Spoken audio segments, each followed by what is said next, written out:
Welcome back to TVJ's live coverage of the 2025 elections, and it's one of those exciting nights where things are changing by the minute. And let's go now to pollster Don Anderson. Don, tell us what you're seeing here. Hey, good night. Good night to all your viewers. First of all, I want to look at the whole question of the turnout. All during the day, it appeared as if we were going to get a pretty low turnout. I gather the turnout has been about 46, 47%. You can correct me if it's not.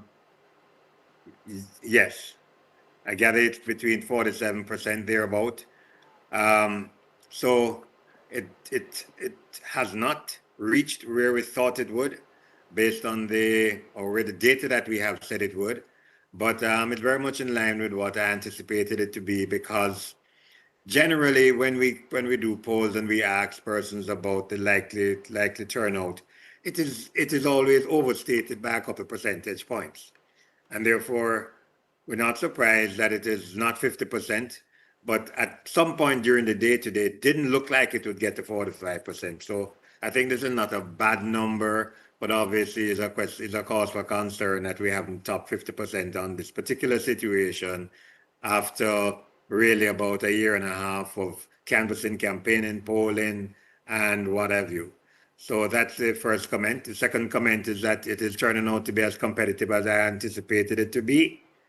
And I think we still have to watch a few more seats before we can declare the winner of this election. But it is, in fact, a very competitive election, and it is exactly how we anticipated it would be. All right, thank you so much, Don. And in fact, Clifford is saying he's not giving up the ghost yet. No, not yet. I think there's still enough room for movement to happen. No reason to, because the fat lady hasn't sung. Yeah. Yes, indeed. Thank you so much, Don. We'll check back in with you later. So what gives you hope? I think from what I'm hearing is that many of our PDs haven't been counted as yet. So we're hoping that those are able to bring us and push us past. Not hearing you, Clifford. I was saying from what I'm hearing is that many of our PDs we haven't been counted as yet. So we're hoping that those will be counted and push us past the edge. But I think there's still hope for the BNP in this election. It'll be a very close one, as we're seeing, but there's still hope for us in this election. Well, let's see what's happening at EOJ. Kelly Shaw? Thank you so much, Dion. An exciting night indeed. I don't have an update in terms of the voter turnout, but what I can tell you is that there have been some changes on the board. We're seeing now where the Jamaica Labour Party is leading in 36 of the constituencies, while the People's National Party is leading in 27. Now again, the Jamaica Labour Party leading in 36 constituencies and the People's National Party leading in 27. Now, we're seeing steady progress in terms of the counting. And earlier, Dion, we did mention that for St. Andrews South Eastern, 100% of the boxes have been completed. And in St. Andrew Eastern, 100% of the boxes completed as well. Now, looking at some of the other constituencies, in Kingston East and Port Royal, 75% completed. And the People's National Party leading in that constituency. Now, moving over to St. Ann Northeastern, and we're seeing where the Jamaica Labour Party is leading in that constituency, over 8,100 votes. To the People's National Party, 5,873 votes.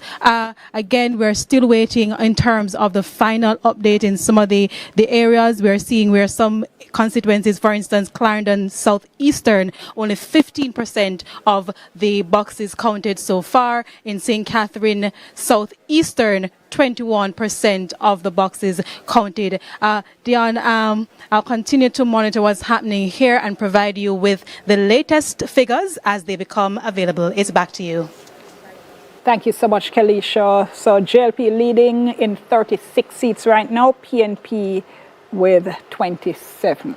And Ron? As I've been saying all night, we will win. We will win. We're looking good. We're looking good. Yes, we have lost some seats, yes. But you could see that the Labour Party prepared for this moment. How we campaigned throughout Jamaica, choosing Jamaica, sticking to the performance that we did for the last 9 years. And so how we campaigned is a result of what we're seeing today. There are some seats where you saw the energy, the PNP brought the energy, but on the day you see the Labour Party winning comfortably. And there is one in Kingston that could be a surprise tonight. Would that be Central Kingston? Yes, we're talking about Central Kingston. Well, I figured it wouldn't have been Western Kingston, which we just saw declared for Desmond Mackenzie. It's on the screen now. There Okay, there's Central Kingston, 75 boxes out of 80. Donovan Williams leading with 4,575 votes to Steve McGregor's 4,375. So that's about an 800 vote difference at this point with 5 boxes left to go. Not 800. No, two. 190 something. All right, I can't Almost count. 200 votes. I need to give up trying to do math. A shade under 200 votes. I need to give up trying to do math in my head. But All right. he won that seat by only 300 in the last election, and it Yes. seems to me that the early lead from Steve McGregor in the night, those boxes were probably coming from Allman Town, which is their stronger of the two divisions. So perhaps it's the Raytown boxes coming in now, but let's see what happens for the rest of the 5 or so that's outstanding. East Kingston and Port Royal declared for Philip Paulwell of the PNP. And 77 votes there for the JPP candidate. Here's St. Andrew Western with Tony Hilton, 3,981 votes to Corey Dunkley of the JLP, 2,673. Carla Francis Edie of the JPP, 48 votes. 72 boxes of 134. And here's Delroy Chuck in, I think this was already called for Delroy Chuck. So Stacey Knight, daughter of KD Knight, first time outing. St. Andrew Southern called as well for Mark Golding of the PNP, defeating Carlton Allen of the JLP, who polled 645 votes. And we declared, this has been declared, all boxes counted for the PNP, Julian Robinson. So let's see. See where we are going now. Here's North Central St. Andrew. The JLP's Delana Sivrite, 4,346 votes to the PNP's Christopher Henry with 2,465 with 59 of 79 boxes declared. That constituency will be having a new MP for the first time since 1980, I believe. Yes. Here's St. Thomas Eastern, 77 boxes of 128. The PNP is Yvonne Shaw, Rosemary Shaw, 4,356 to Michelle Charles, 3,912. Claudius Wong, 22 votes. Jovian Blair of the JPP, 13 votes. That's 77 boxes of 128. Is this a seat you expected to hold on to, Mr. Walsh? Yes, of course. Yes. Eastern St. Thomas? Yes, Eastern St. Thomas. I mean, the Member of Parliament did some work out there. First time in many moons. She also had there was a lot of disgruntlement in the seat though. In every seat you're going to find that, in every seat. Nothing is perfect. Here's St. Thomas Western, 40 boxes of 163. The JLP's James Robertson, 1,899. Hubert Williams of the PNP, 1,703. Carleen Affleck of the JPP, 13 votes. This is a seat we expect to win comfortably, and so far so good. Yes. Deputy Leader of the Labour Party for Area Council 2, James Robertson. So you may lose one in St. Thomas. Let us watch. Yes, right now we are behind in that seat. Yeah. But let us see how the night progresses. Clarendon Southwest, 96 boxes out of 100. Lothan Cousins, 7,076 votes. Robert Chin of the JLP, 4,795. Dwayne Thomas, 40 of the JPP. So we can call that one for Lothian Cousins. Most definitely. Yes. Safe PNP seat. And he's a really good MP, Lothian Cousins is. Let's go over now to JLP headquarters, where Andrea Chisholm is on location. 6,386. Thank you, Dion. Things have gotten exciting here at the JLP headquarters. As you can hear, as the results are coming in, the supporters are shouting, they're ringing their bells, and it's an overall jubilant atmosphere here so far. I am now joined by two supporters who are interrupted their celebrations. Aisha and Renardo, good night. You're live on TVJ. First of all, why was it important for you to be here this evening? And hold the mic. We are confident of victory, and we are sure of at least 35 seats. So we have no other reason but to be at the headquarters to celebrate this coming victory. Third term is here. And you, Aisha, I know you have your bell right there. Third term, third term, victory. Victory is ours. Feel nice, happy about everything. Which constituency you voted today? East. Kingston? St. Andrew. And you? The mother of it all, West Kingston. I'm right here. And I'm pretty sure Desmond Mackenzie will be winning back his seat. No doubt about that. So as the results come in, how are you feeling?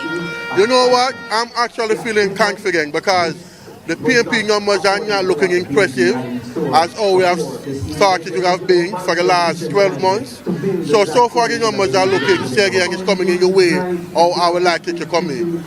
And it's a family affair for you. You're here alone? No, I'm here. I'm actually with two of my nephews and my little cousin. What about you, Aisha? With friends. I'm here with friends. Okay. Rest of them soon come. All right, going back to ringing your bell. Sorry to interrupt you. Thank you very much, Renardo and Aisha. Dion, it's back to you in studio. All right, thank you so very much for that, Andrea. And of course, we'll continue to touch base with the two headquarters as the night progresses. And we're going to be going to some more results, but let's take a break and we'll be back.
Thank you so much for staying with us for TVJ's live coverage of the 2025 elections, Vote 2025. And let me just remind you where we are, the latest information that we had in terms of who is leading in how many seats. First of all, in terms of confirmed seats, a national count, we have the JLP with 9, we have the PNP with 9.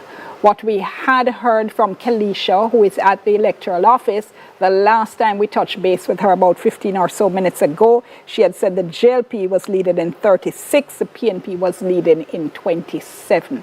And of course, as the results continue to come in, those numbers are going to be shifting and changing. And of course, we're updating with you as we go along right here. There are a couple of seats we haven't seen for a little while. Ron was mentioning, for instance, East Portland. Yes. We haven't seen that. Bobby Montague's seat as well, I don't think we've seen in St. Mary for a little while. Yes, we haven't seen the chairman of the Labour Party seat, but I'm confident that we will go to victory there. This is a member of parliament who posts 10,000, 11,000 consistently, so he should be okay. Just in 2020, his numbers drop a bit. Okay, here's Portland Eastern now. So we have 60 boxes out of 140. The PNP's Isaac Buchanan leading with 3,552. The JLP's Anne-Marie Vaz, 3,293. Tracy Ann Gillespie Harris of the Progressive Party with 19 votes. So this is with 61 boxes of 140 counted. And I won't attempt a subtraction. I know. Here's Manchester Northeastern. The JLP is Audrey Marks with 5,003 votes. The PNP's Valentin Wint, 3,414. Clive Warren of the JPP, 18 votes and 68 boxes of 111.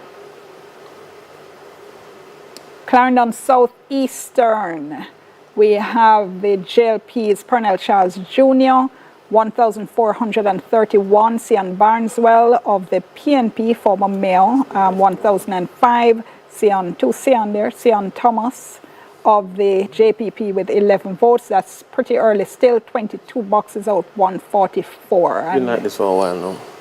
Yeah, I think we've been stuck there. Earl, let me hand over to you for the next few. That's the old Bustamante and Hugh Shearer seat. Strong JLP seat. Manchester Northwestern, 66 of 104 boxes. Michael Phillips continues to lead for the PNP, 4,258 to Damian Young of the JLP, 3,661. Tricia Stewart Angus of the JPP, 20 votes. Yes. Manchester Central, 117 of 139 boxes. Donovan Mitchell, 7,617 votes to the incumbent Rhoda Crawford, 7,335. It's tight, but it's getting close to the end. Let's go back now to PNP headquarters with Dwayne. With him. Still 20. No, big man. Yeah, I think we've been stuck there. Earl, let me hand over to you. That's the old Bustamante. Thank you so much. So the seat counts is very close, and the actual votes in the constituencies are even closer. And as an indication of how close it is, these PNP supporters, they still believe that they can win. And in fact, if you ask them, they are winning. I'm joined now by two of these hundreds of PNP supporters who have gathered here at the party's headquarters, interestingly named Mr. Green, who is a People's National Party supporter. Mr. Green, what do you make of your party's performance so far? What do you make of your party's performance so far? Well, it's very good. It's a good performance. And I think we can win this election tonight. Too early to call, but I think we can win it. Why are you so confident? Because if you look at the seats, they are very close. And the last election, they were like by 2010 and so on. So this time around, the PNP people have come out, not so much like we want them to come out, but they come out. Understand? So I'm looking positively for the People's National Party to take it tonight. I remember some of your fellow supporters and even some of the leaders in the party were saying that you could get around 38, 40 seats. It doesn't look like that will happen tonight. What are you predicting now? Well, I'm predicting that 32, 31. Oh, that would be very close. The interestingly named Mr. Green, who is a People's National Party supporter. I'm joined by a younger member of the People's National Party. Sir, remind me your name, please, and tell Jamaica what's your name. Mr. Forbes. The name is Mr. Forbes. Yes. So today we are here and marching on to victory. We are started Manchester, gathering it back, and we are moving forward. Progress. We are moving forward. Well, it's a little bit close. Is it closer than you would have wanted? Well, the race is not finished as yet. The fat lady has not yet seen. So we are here and waiting on the best to come. Do you have the fat lady's number? What is she telling you? Well, the fat lady is already calling me now, so I know it's victory. March, we marching. Well, as soon as you get the results from the fat lady, I'm hoping you share it with me. As you can imagine, as I explained earlier, a party-like atmosphere here at the People's National Party's headquarters. These supporters, very, very confident. They are certain they are going to win it. I'll be here all night, as I told you, Dion. So it's back to you until then. Thank you so much. And let's go to a break. We're back with more from our election results show, Vote 2025, in just a moment.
Thank you so much for staying with us for TVJ's live coverage of the 2025 elections, Vote 2025. And we're so happy to have you wherever you are, whichever of our platforms you are listening or viewing this coverage on.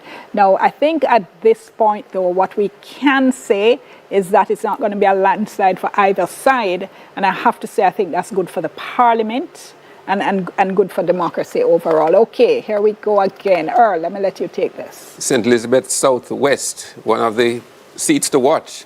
Floyd Green, the incumbent, is leading with 4,949 votes to Miranda Wellington of the PNP, 4,349.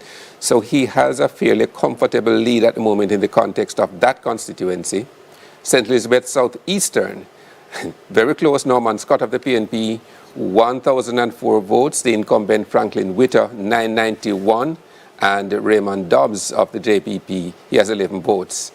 Westmoreland Central, Dwayne Vaz seems to be headed back to Parliament, 7,547 to the incumbent George Wright, 6,074. Kathleen Greenwood has 31, she's from the JPP, and Don Foote, 29. I'm seeing a message here from one of our reporters. We're hearing that ballot boxes were still coming in at the counting center in Trelawney just up to some minutes ago. We're told that there was heavy traffic. That's why we weren't seeing a lot. Go ahead, Earl. Early days still in Westmoreland Western, but the JLP's Garfield James, a former PNP member, he has 50.5% to Ian Hales of the PNP, 48.6%. And Ian Hales is a former JLP member, so that's quite an interesting. Yes. Gilbert James, 0.7%, 13 votes, and Bertland Madden of the JPP, 4 votes. Hanover Eastern, 58 of 99 boxes. Andrea Perkis of the PNP, 54%, that's 3,334, to Dave Brown, the incumbent of the JLP, 2,789. Craig Eubanks of the JPP, 19 votes, and Jordan Cunningham of the UIC, yes, 9 votes. Hanover Western, Heather Miller Bennett of the PNP, 5,499. Tamika Davis, the incumbent of the JLP, 4,728. Leonard Sharp of the JPP, 51. That's 96 of 116 boxes. It seems the PNP might be on its way to retaking both Hanover seats. Portland Eastern, 96 boxes of 140. It's looking good for the PNP. Isaac Buchanan with 5,636 votes. Anne-Marie Vaz of the JLP, she's the incumbent, 5,224. But there are many boxes to be counted yet. Portland Western, 74 of 104. And Daryl Vaz, the incumbent of the JLP, 4,164, to Doreen Campbell of the PNP, 3,350. Michael Aiken of the JPP, he has 12 votes. And just to call our viewers and listeners' attention, call our viewers' attention and let our listeners know, if you look at a little icon at the bottom right-hand side of the screen, that's telling you the number of seats that have been completed and declared. So you're seeing there 11 for the JLP, 9 for the PNP. So of course, just to make the distinction, those are the ones that have been completed, as opposed to what we get when we go to Kalisha at EOJ, which is a broader look at who is leading. Mm. In St. Anne Southwestern, it looks like order has been restored. Xavier Main of the JLP, he has 4,426. Danishka Williams of the PNP, 3,221. Clive Edwards of the JPP, 26 votes. So it's a comfortable lead at the moment for Xavier Main. And speaking of Kalisha, let's go to her at EOJ. Thank you so much, Dion. Just a quick update in terms of what we're seeing on our end here at the ECJ. So far, again, an update in terms of the lead so far. The Jamaica Labour Party leading in 34 seats. The People's National Party now leading in 29 seats. I know the last time we spoke, I said the JLP was leading in 36 seats and the PNP was leading in 27 seats. So we've seen a change now. JLP leading in 34 seats and the People's National Party leading in 29 seats. I also saw the final count for St. Catherine East Central, and I can say the Jamaica Labour Party won that. Party's Raymond Price going against the Jamaica Labour Party's Orlando Terrelong, and that's one of the seats where the People's National Party has not won it. The only one that seat once since it was created, and the Jamaica Labour Party has won that seat twice since it was created in 2011. If you would just move with me, I'm going. So we're having a technical issue here. I'm going to throw back to you until next time. Okay, thank you so much for that update, Kalisha. Just to repeat for you, the JLP now leading in 34 seats, PNP leading in 29. And again, the icon at the bottom of the screen, the JLP has so far won 11 seats, the PNP has won 9. Okay, here's St. Ann Northwestern, the JLP's Crystal Lee now in front with 5,408 votes to the PNP's Gabriella Morris, 5,011, 93 boxes of 135. Very, very tight in that seat. I just want to go back to Xavier Main's seat. Mr. Moxham said order has been restored. Hard-working member of parliament, also good organizer, and so I'm not surprised by that. Trelawney Northern on screen, 84 boxes of 146. The PNP's Wickham McNeil, 4,468 votes. To Tova Hamilton of the JLP, 4,132, 84 boxes of 146. And here's Trelawney South, 21 boxes of 96. The JLP's Marissa Dalrymple Philibert, 1,352. Paul Patmore of the PNP, 1,246.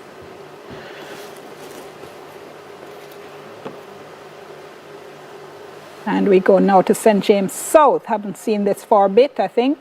79 boxes of 110. The PNP's Nikisha Burchell, 4,471. The JLP's Homer Davis, 4,307. Leon Cunningham of the JPP has 12 votes.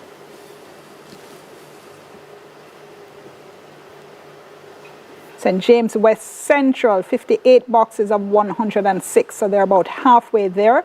The JLP's Marlene Malahoo Fort, the incumbent, 3,332.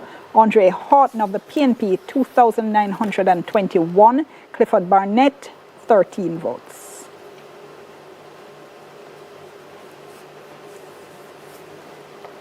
St. James East Central, 94 boxes of 117. Ed Bartlett of the JLP, 5,850. Rochelle Reed Knott of the PNP, 3,782.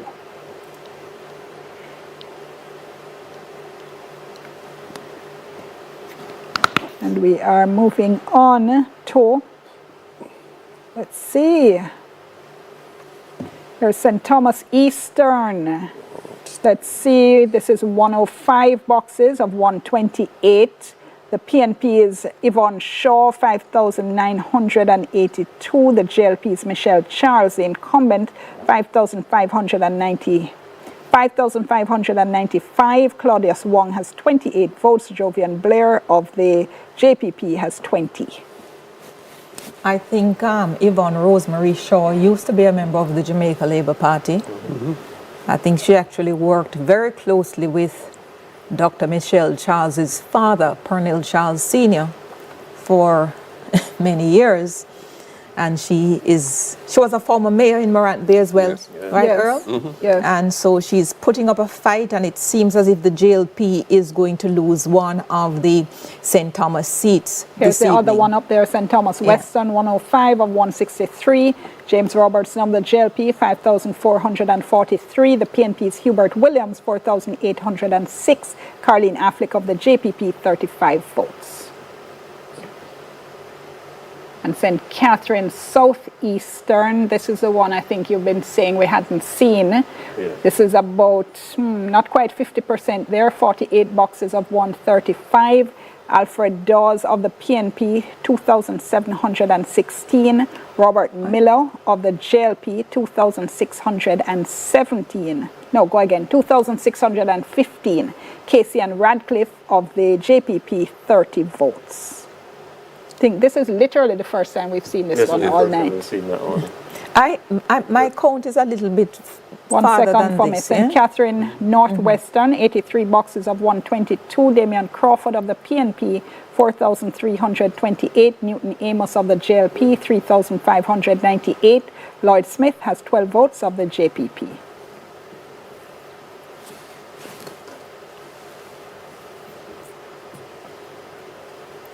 And we go to St. Andrew East Central, 63 boxes of 113.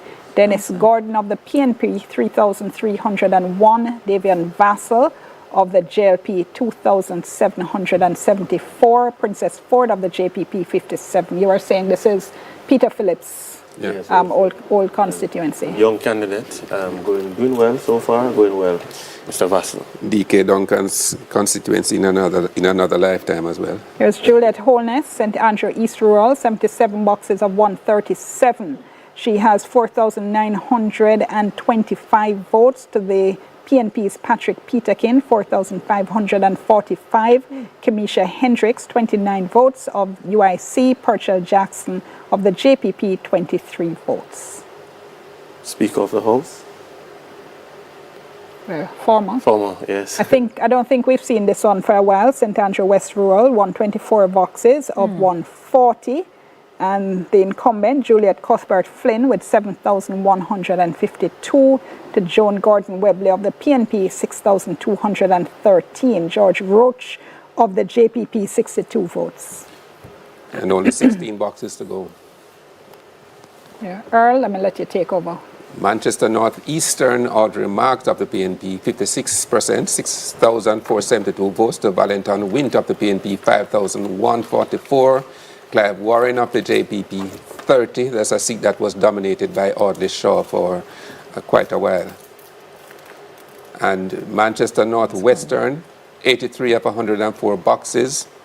Michael Phillips of the PNP, 5,625. Damian Young of the JLP, 4,521. Tricia Stewart Angus of the JPP, 28 votes.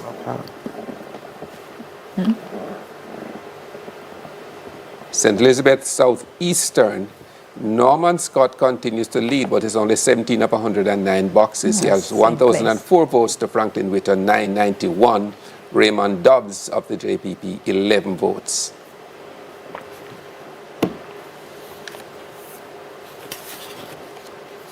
St. Catherine Eastern, Denise Daly of the PNP, 6,589. Dwight Peku rather, of the JLP, 4,387. Lance Watson of the JPP, 74 votes.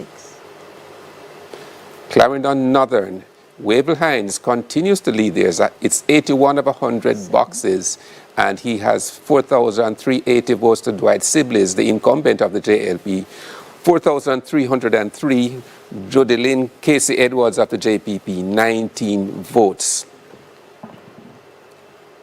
Clarendon North Central, Robert Morgan seems to be headed to retaining that seat, 85 of 104 boxes, 4,527 votes for Robert Morgan, and R.J. Dixon, 3,406. Joy Johnson Roy, 24 votes, and she's from the JPP. And in Clarendon Southeastern, 25 boxes of 144. Pernell Charles Jr. continues to lead handily with 1,639 votes to Sian Barnswell, 1,132 votes. Sian Thomas of the JPP, 12 votes.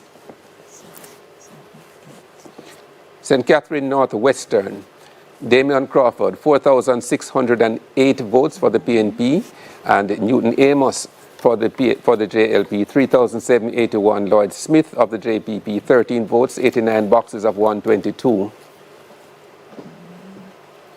St. Mary's Southeastern, very close. Norman Dunn, the incumbents, 3,678. Christopher Brown of the PNP, 3,577.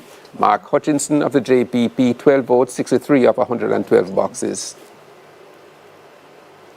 St. Mary's Central, Omar Newell of the PNP, 5,904 votes. Nathaniel Maraj of the JLP, 4,345. Rena Rose Cargill, 11 votes for the JPP, 85 of 105 boxes. That would be a hold for the PNP. St. Mary Western, Robert Montague, the incumbent, 3,641, doing very well against Omar Woodbine of the PNP, 5,683 votes. Chase Neal of the UIC, 22 votes, 99 of 147 boxes. Chairman of the party is looking good. Yeah, he's looking really good. And Kingston Central, 75 of 80 boxes. The incumbent, Donovan Williams, seeking to hold it for the JLP, 4,575 votes. Steve McGregor of the PNP, 4,377 votes. Garth Barnett of the UIC, 22 votes.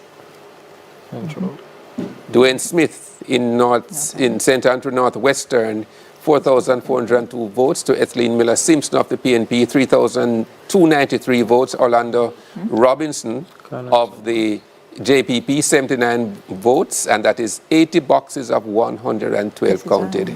Okay, let's just stick a pin, take a break, and we'll be back with much more results, all the latest, when we come back with our results show for 2025. Do stay with us.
Zoom in on the nutrition facts. It there in the table on the side or the back. You fi check out the servings, just do the maths. Not taking too much, finger below the facts. Zoom in on the nutrition facts. It there in the table on the side or the back. Take note of the sodium, the sugars and the fats by percent or less in upon the right track. You fi zoom in on the nutrition facts. It there in the table on the side or the back. Vitamins, minerals and vitamin 2, 20% and more that good for you. You fi zoom in, check the nutrition facts. You fi zoom in, check the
Let's look at St. James.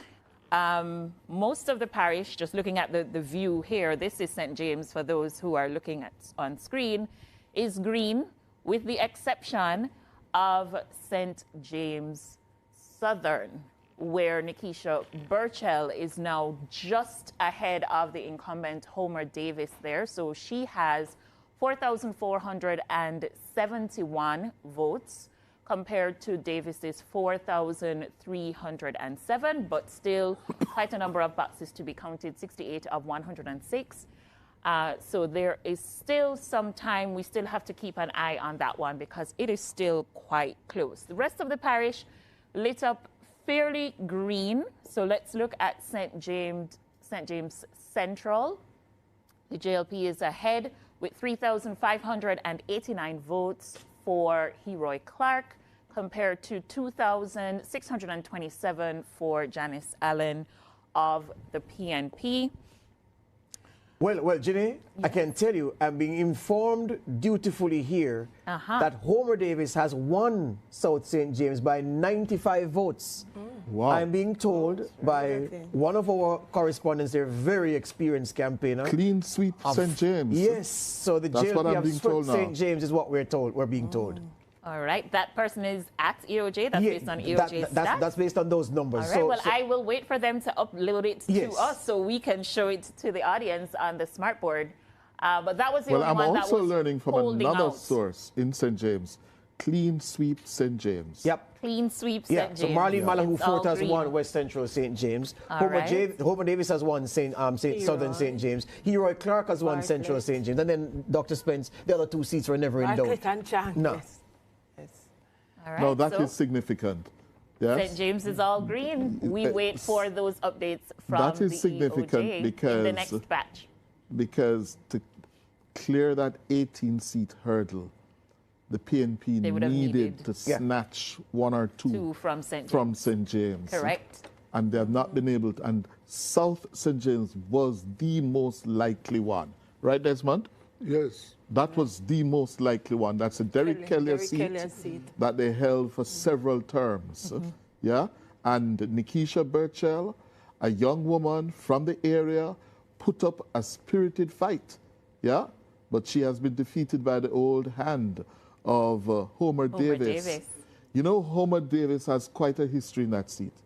He contested it 3 times and lost 3 times to Derek Kelly before he actually won in 2020. You know what I want to point out, though, and you should, both of you can help me with this. I remember it may have been a local government election in Hanover where there was a winner declared on election night by, say, 50-odd votes. And when it went to the recount, the loser ended up winning by 300 and odd votes. So I just say that to say that some of them are these things will be settled in the coming days, but this is just preliminary results. But the preliminary results do suggest that the JLP has performed, well, according to some analysts, they've overperformed. But according to them, they'll tell you that they always had St. James as a safe space for them and that they didn't expect to relinquish any of the seats they had because they held all the cards in the parish. They would be disappointed, the JLP, that is, that they didn't hold on to Eastern Hanover. They really thought Dave Brown had turned it around in Eastern Hanover. Another one we need to watch, what's happening in Northern Trelawney?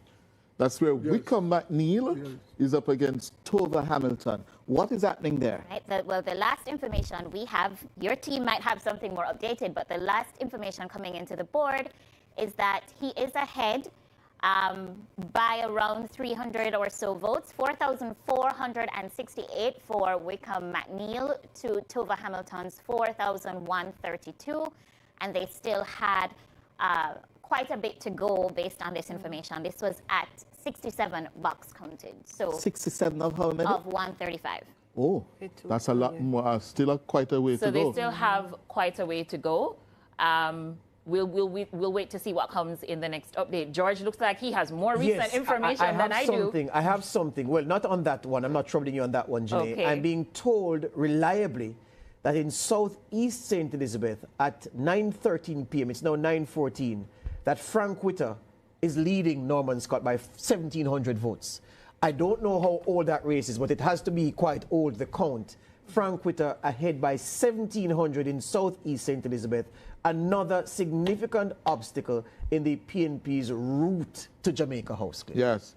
And in Northeast St. Elizabeth, the PNP has picked up Northeast St. Elizabeth. Zulika Jess has defeated Delroy Slowly. Yes.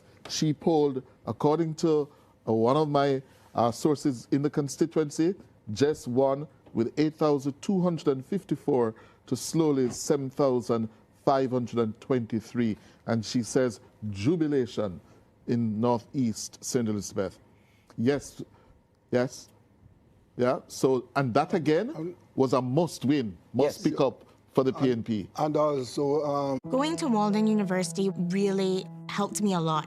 My way to my career was unconventional. I was the youngest female Caymanian where I didn't have experience. Everyone's path is different, but you could still reach the finish line. Set a course for change. Not yet. All right, we're gonna get from Wayne what that board there is showing them.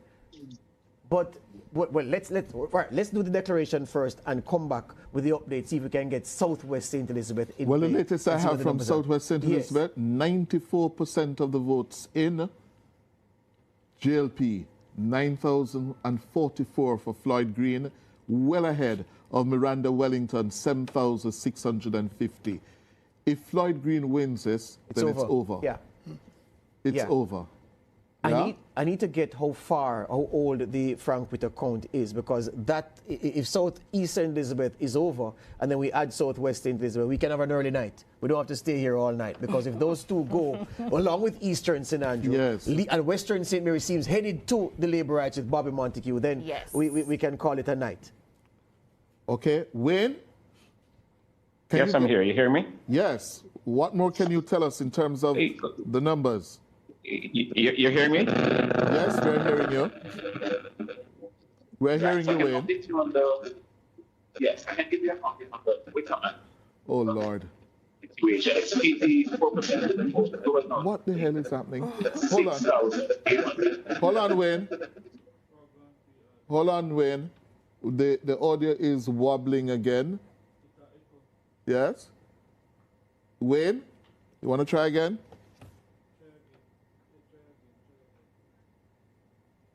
Yeah, the team says the quality is horrible, so they have to abandon that for the time being. I'm just trying to get that update. If we look at, all right. Before we go to the declaration graphic, well, let's acknowledge Zulika Jess for entering the race first time and winning. In St. Elizabeth North. In St. Elizabeth Northeastern, she lost in Clarendon Central against Mike Henry. Yes. In 2020, she's an attorney at law, and she went to St. Elizabeth Northeast with one main goal: retake it from the Labour Party, and she did that tonight. Yes, so they will be happy for her and the PNP constituency organization there. Just to see where your map is relative to where the results are, look at Northeast St. Elizabeth and see how far this map is showing you the count is in terms of progression. Northeast St. Elizabeth? Yes. Okay, the Zoom people are still with us. Damian Blake, Wayne Chen. Wayne Chen. Wayne Chen? Yes, sir. Your reaction to what is now a clear trend of the Labour Party ahead? We're not prepared to call it just yet, but clearly ahead. Many of us predicted a close election, and it was a ding-dong battle, as Wayne Walker would say, in the run-up to today. And you could see the shift back and forth, and much of it depended, in the end, on the candidate on the ground. You can see where strong candidates have won. Weaker candidates have lost or struggled. But the trend is clear. The JLP will be re-elected with a much, much reduced majority. Yes. I suspect it will be in the perhaps 33, 35, 36 seats. Range. Professor Blake? Yes, the people have spoken. They are speaking. I think the St. James. I was watching St. James. That seat with Burchell, and so when I saw that flip to the JLP, I said that then it looks like the JLP will go away with this one. The St. Mary's seat with Bobby Montague also was instructive, and so yeah, it was a close one, right? And you know, you would think that with all the resume of performance that the governing party ran on, that it seems to me that the incumbency, the anti-incumbency kind of trend kicked in, right? The third term is very difficult. That's very difficult for parties to win 2 times, much less a 3-peak. And so I think that is also at play here. But it looks like the JLP will walk away with this one, but marginally. Mm-hmm. Yeah. Well, marginally, but it is of historic importance. Very much yes? so. Andrew Holness, it seems, is on track to create history. Unprecedented. Isn't that so, Desmond? I don't know. Ricardo at Belmont Road, are you hearing us, Ricardo? Ricardo? Oh, dear. Ricardo, are you hearing us? Nah, the audio is, I don't know, man. Oh, well. Can we get him on the phone? Just simply get him on the phone. This is the phone. Oh. Ricardo, are you hearing us? I'm hearing you, but you sound as if you are under 5 beds. Mm. Go again, Ricardo, are you hearing us? George, are you hearing me? Yeah, the audio. Well, tell us what's happening at Belmont Road. Let's see how the audio works.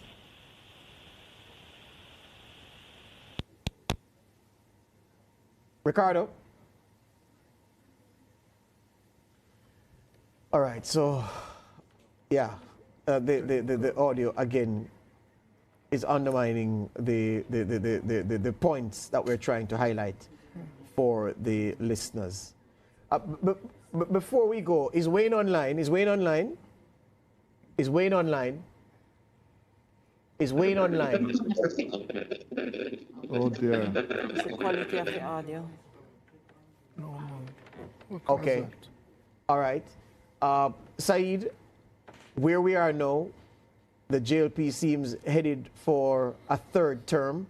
The PNP falling short in some key seats, although even an analyst who's not been paying attention would expect the opposition party to pick up several seats that would have slipped from its grasp in 2020. It does appear as if Holness is on the verge of going to Jamaica House again to be sworn in.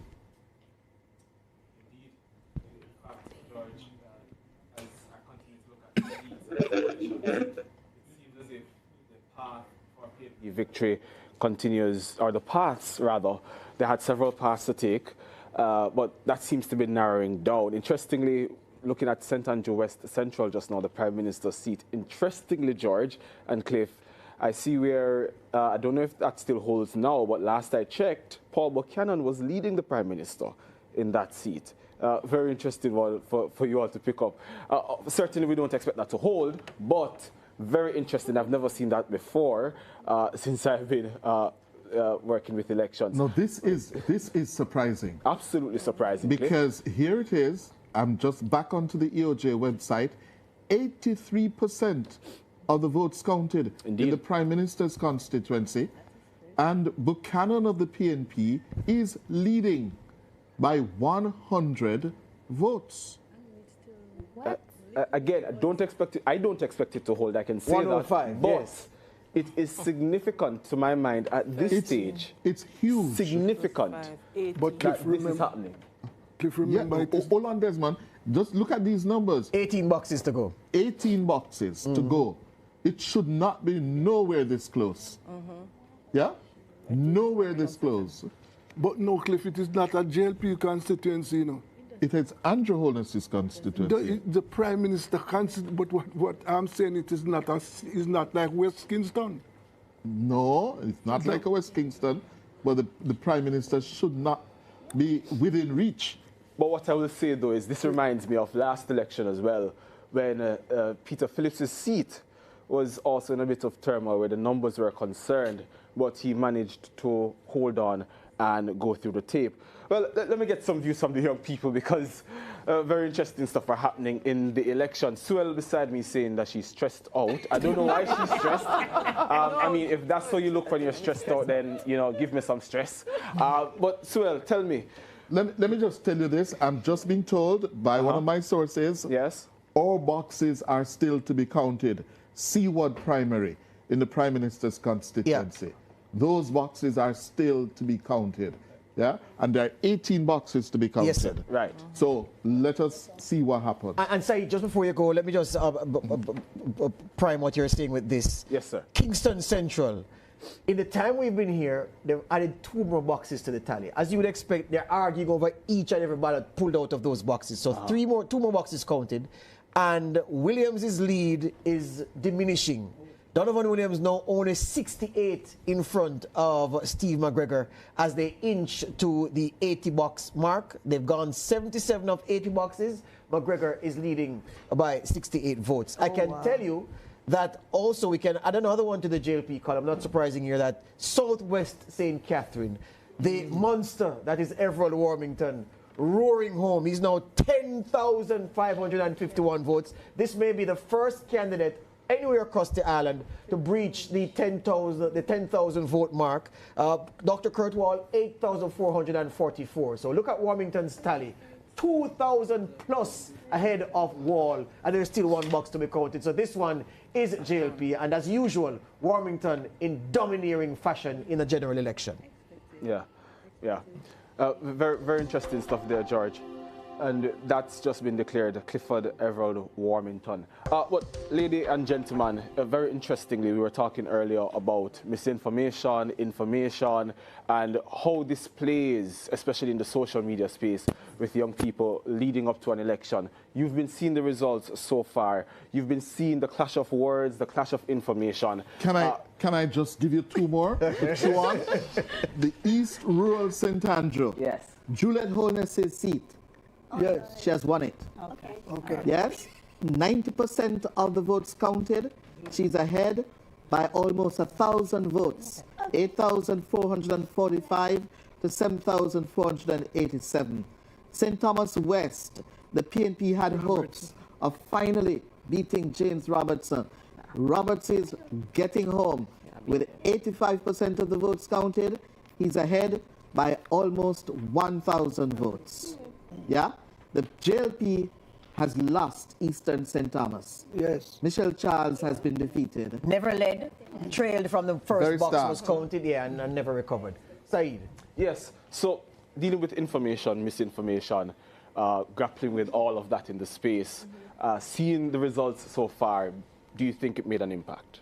It definitely did. And I think I was doing...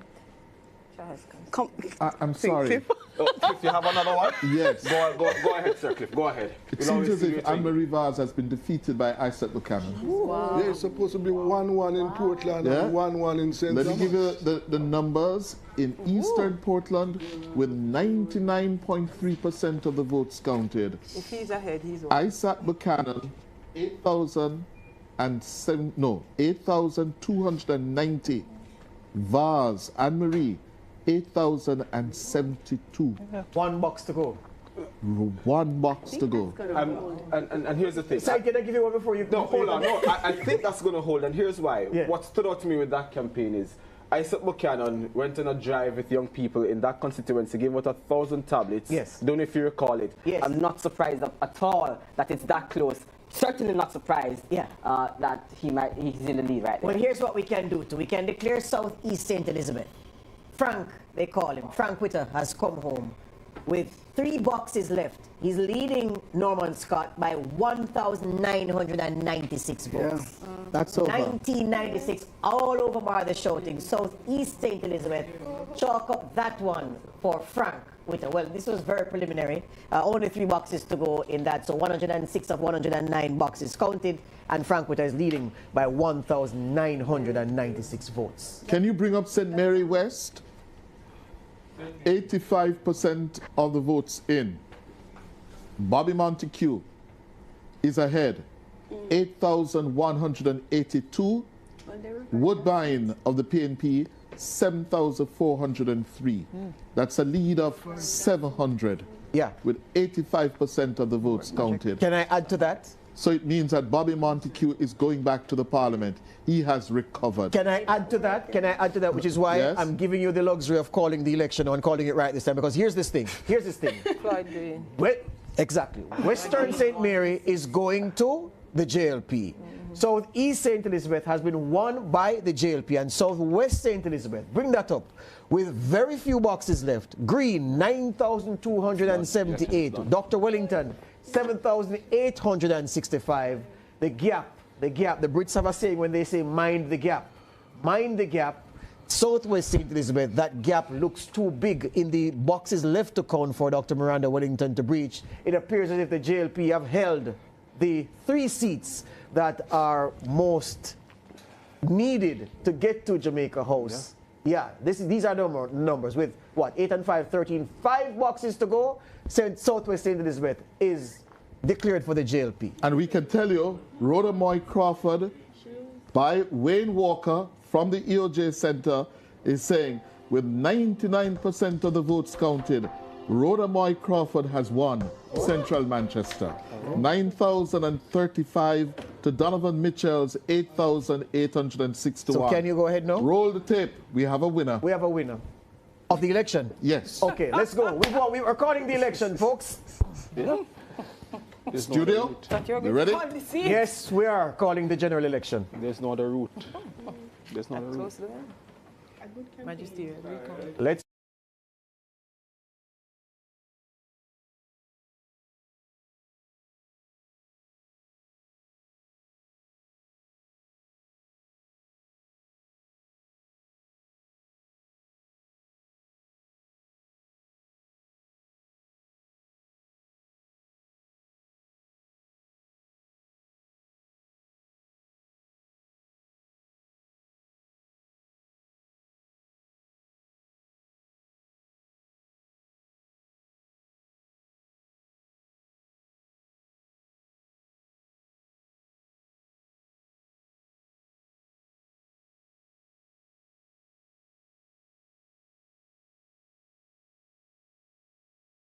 Viewers, at 9:32, we are reporting that the governing Jamaica Labour Party, led by 53-year-old Dr. Andrew Michael Holness, has won a 3rd consecutive term in office, becoming the first and only Jamaica Labour Party leader to win 3 consecutive terms.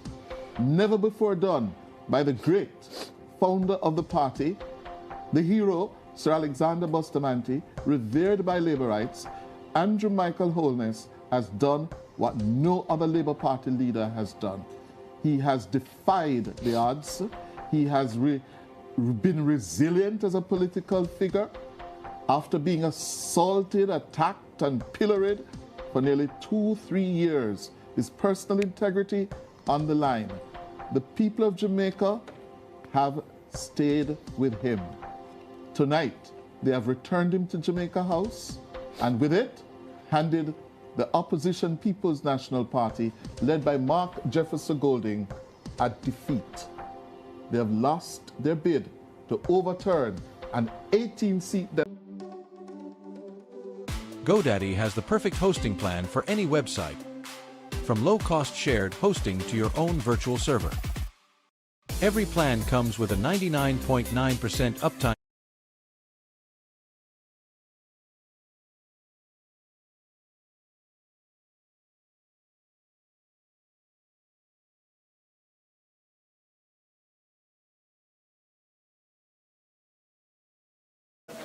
Yes, Dion, we're almost at the finish line. 93% of all the boxes counted. And earlier, it's similar to what we saw in the previous update.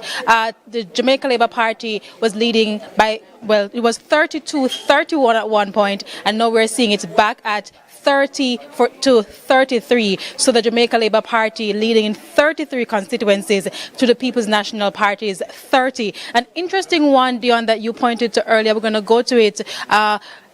We're seeing in St. Andrew West Central, the Prime Minister's seat. We're seeing the People's National Party's candidate, Paul Buchanan, leading in that seat. And we have 87 of the 105 boxes counted. So it's almost 82% completed. And we're seeing the People's National Party's candidate leading in the Prime Minister's constituency. And we're going to move over now to St. Andrew Northwestern, where we're seeing the People's National Party's candidate, Ethne Miller Simpson. She is trailing the Jamaica Labour Party's candidate, Dwayne Smith, in that constituency. Going down now to St. Andrew West Rural, where we're seeing, the Jamaica Labour Party's candidate, the incumbent, Juliet Cuthbert Flynn. She is leading in that constituency to 8,290 votes to the People's National Party's candidate, Joan Gordon Webley, 7,157 votes. Now, should the incumbent hold on to this seat, it will be the second time the Jamaica Labour Party has had 3 consecutive wins in that constituency in St. Andrew West Rural. And going over now, if the videographer could just come with me, we're going to St. Ann Northwestern, where we're seeing the People's National Party's candidate, Gabriella Morris, at 6,989 votes to the Jamaica Labour Party's candidate, 7,383 votes in that constituency. Final one, Dion, before I come back to you. In Portland Eastern,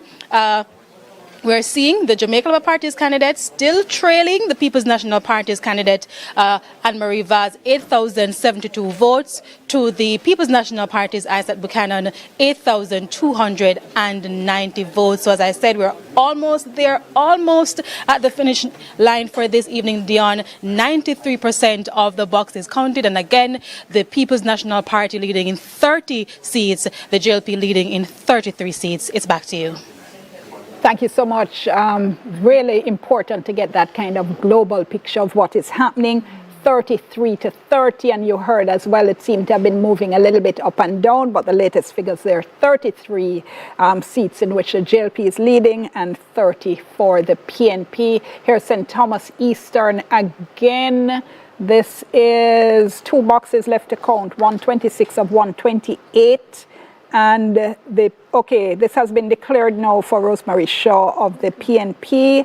The incumbent Michelle Charles has lost this seat, 7,284 at this point to Yvonne Shaw, and the JLP is Michelle Charles, 6,807.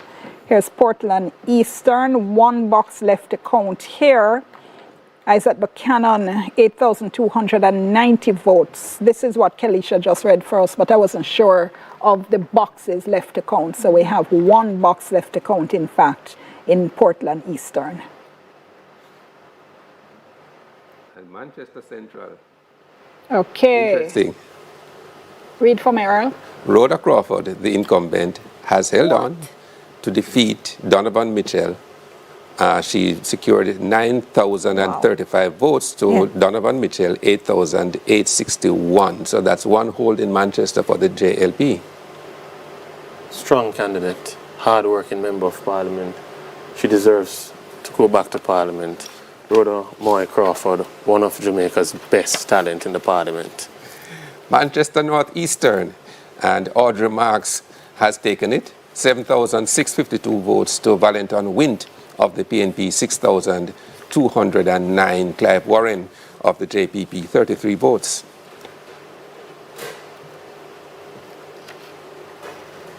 And it's tightening again in St. Andrew West Central, the Prime Minister's constituency. Paul Buchanan, 4,867 to Dr. Andrew Holness, 4,762. So that's 50.5% to 49.5%.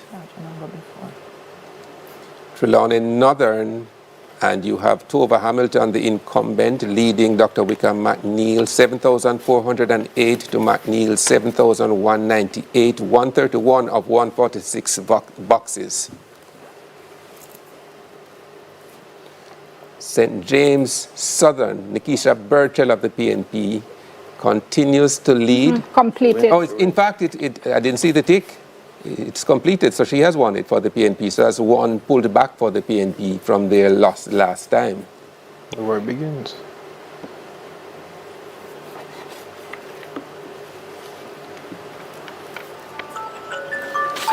St. James West Central, 71 of 106 boxes. Marlene Malahu, 4,193 to Andre Houghton of the PNP, 3,633. And Clifford Barnett has 15 votes. I think what we're seeing is that the election is really down to the wire and it's still anybody's game at this point in time. But I think what the major... you don't think the PNP has lost? No, I think their play is for us to... I think there's two plays for us to reach at least at 32. Okay. Feel like I'm listening to the Democrats watching the election and thinking that Kamala Harris still had Hillary a path. before. Hillary had a path. There's a play for us, and I can see the play. Hopefully, materialize. You can see the path to victory. I think, yeah, I tell you, I hear the Democrats. Yeah, you were counting on Manchester Central, though. But I guess we traded it for West Central in St. Andrew. Okay, here's St. Catherine. Here's St. Catherine Southeastern here. This is 129 boxes out of 135. And we have the PNP's Alfred Dawes with 7,405 to Robert Miller of the JLP, 6,939. Casey and Radcliffe of the JPP with 64 votes. So 6 boxes left to count here. This was one of those seats that the PNP had some infighting in. Yes. And the question was whether it would have hurt Dawes. St. Mary's Southeastern. This is 109 boxes out of 112. And we have the PNP's Christopher Brown having pulled ahead a bit now with 6,313 votes. JLP's Norman Dunn, 6,293. Mark Hutchinson of the JPP with 25. I am sure I heard Ron say this one was taken for the JLP. I'm sure I heard that. I'm St. Mary He Western, also said it was Dennis Collins. the chairman's seat. No, sir, I'm sure I said the other one. But all right. St. Mary Western, 129 of 147. Bobby Montague, JLP chairman, with 8,182. Omar Woodbine? Yes. Of the PNP, 7,403. Chase Neal of the JPP with 31 votes. St. Ann Northwestern, 127 out of 135. Crystal Lee is holding on to the lead with 7,428 votes. The PNP's Gabriella Morris, 7,077. And here's St. Ann Southwest, 81 out of 105 boxes. The incumbent Xavier Main of the JLP, 5,561 votes to the PNP's Danishka Williams, 4,104. Clive Edwards of the JPP with 30 votes. Go ahead. PNP has taken Kingston Central. Sorry, you have to talk louder. This is showing that the PNP has taken Kingston Central. Let me see. With 100% of the boxes counted. Okay, here we have it on screen. Steve McGregor pulled ahead. This is magisterial recount. 4,739 over Donovan Williams of the JLP. The incumbent 4,727. Swanee did the maths for me. That's 12 votes. 12, yes. All right, this one is headed to a magisterial recount, but the preliminary vote shows Steve McGregor of the PNP the winner. Garth Barnett of the UIC with 23 votes. And just to say for viewers and listeners that when you have these kinds of close results, as I said, it's inevitable the parties are going to ask for a magisterial recount. When you see like 200 or 50, that sounds like a small margin, but you're not overturning that in a magisterial recount. 12 votes they might be hoping to overturn. Clarendon Southeastern, Pernell Charles Jr., 94 boxes out of 144, 6,004 votes. Sian Barneswell of the PNP, 4,805. Sian Thomas, 38 votes. So Clifford, you start perk up again. Been perk. You know, I'm looking at the scales on the two sides. Yeah, at which point one is up and one is down. Here's Northern Clarendon.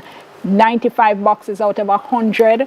The PNP's Wavell Hines, 5,000. Okay, this declared for Wavell Hines. So the cricketer heads the parliament. So we'll have a cricketer and an Olympian, it looked like. Yeah. No, well, Nether Soul is but he played for Jamaica. He was another cricketer in Parliament years and years ago. But even what's his name? Former PNP Gensec. His name is slipping me now. He's in St. Andrew. Who? Julian? Julian. He's a former cricketer. At the youth level. Yes. Okay. Good. Yeah, we're talking. 129 boxes of 135. St. Ann Northwest, Crystal Lee continues to lead, 7,547 votes to Gabriella Morris, 7,242. That's limiting the margin, I think. Manchester Northwestern, 99 boxes out of 104. And this one, okay, Michael Phillips of the PNP, 6,687. Damian Young of the JLP, 5,516. And Trisha Stewart Angus, 36 votes.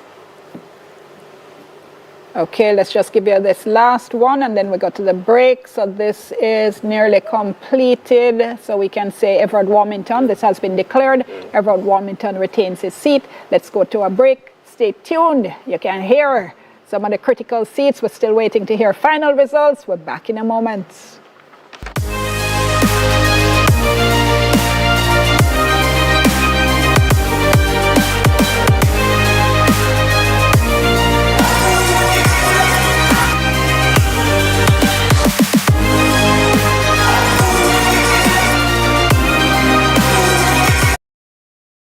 To the line of 32 is what you're saying then.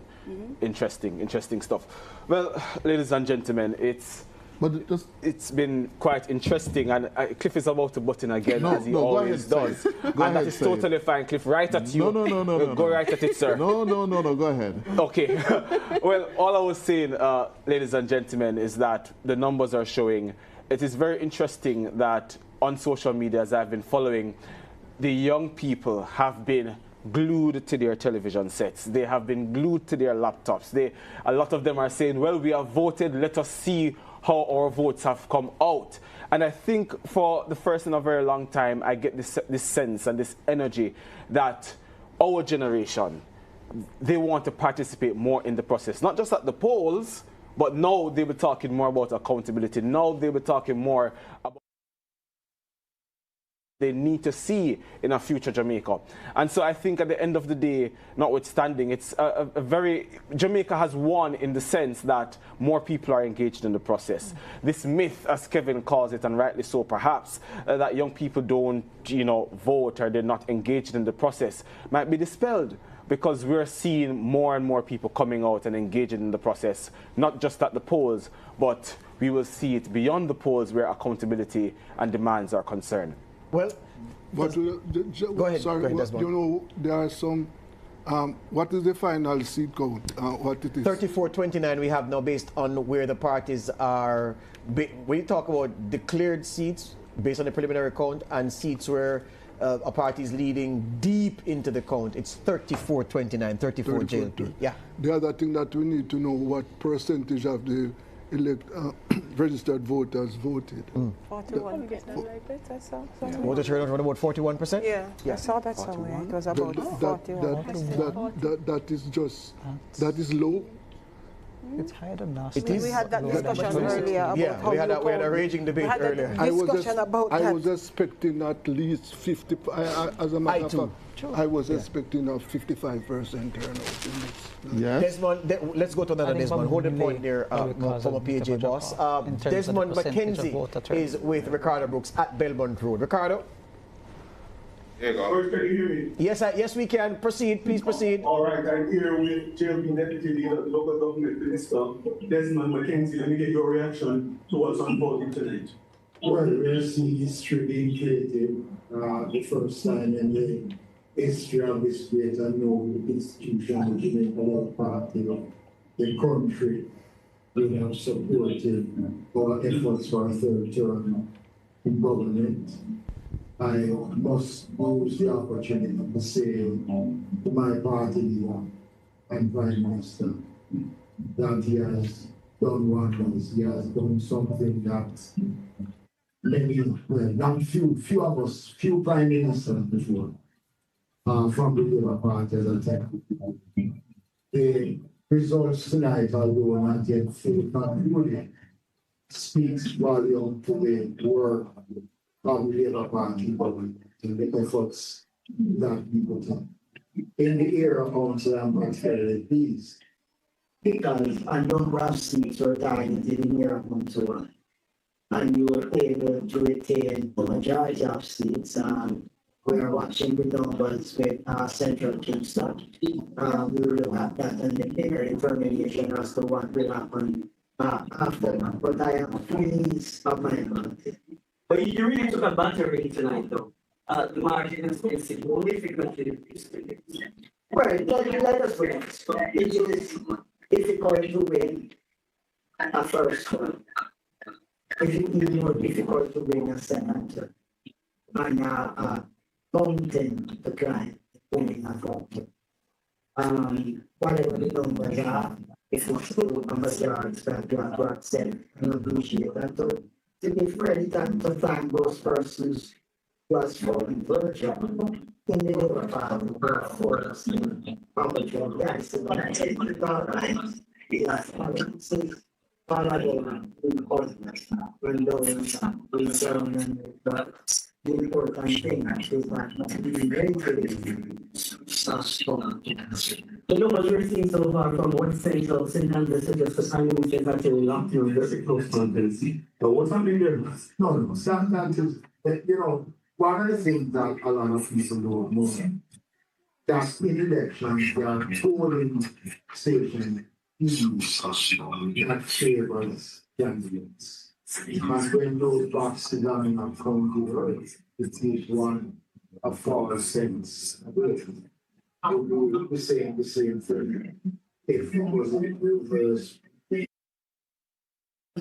Going over now to Portland Eastern, and all the boxes have been completed, and the People's National Party's candidate Isaac Buchanan has won that constituency. Now, Dion will be providing some more updates shortly because we're almost, as I said, almost there. 96% of the boxes counted. It's back to you.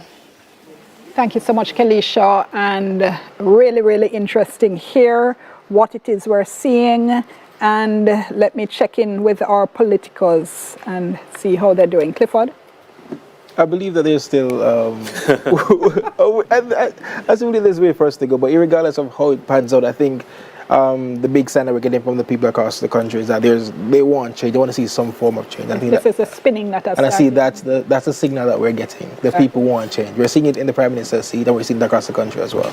Consistency is key. At the start of the night, I said we'd win, and we're there. We're almost there. One owner didn't have it right, because the two of you said you were going to win. So, Yeah, but it could be a tie. It's clear when you look at seats. Rhoda Crawford winning, holding on to that seat. When you look at Xavier Main performance, when you look at Norman Dunn holding on in his St. Mary's seat. Tell me what has surprised you. A surprise is that Anne-Marie Vaz. It's a big surprise. I had Mrs. Vaz in my numbers. It's a seat I thought would have won. It's not to be based on what we're seeing so far, but that's a big surprise for me tonight. Clifford, what's that surprised you? Manchester Central was a surprise for me. I think that's a seat that we comfortably could have taken. So seeing how well Rhoda played out, that was very much a surprise for me. Okay. You did that, perhaps you misinterpreted or underestimated the kind of work she's been doing? Yes. But I think in my head how I had it, or that her I guess win in 2020 was mainly because of how broken the PNP base was at the time. I thought at the time, Donovan may have done the necessary work to mend defenses in that seat. But I guess her being known to be a hard worker is enough to push her, or was enough rather to push her across the line. Here's Clarendon Southeast, 120 boxes of 144, and we're seeing Pernell Charles Jr., 7,617. Cian Barneswell of the PNP, 6,832. Cian Thomas with 49 votes. And where are we going next?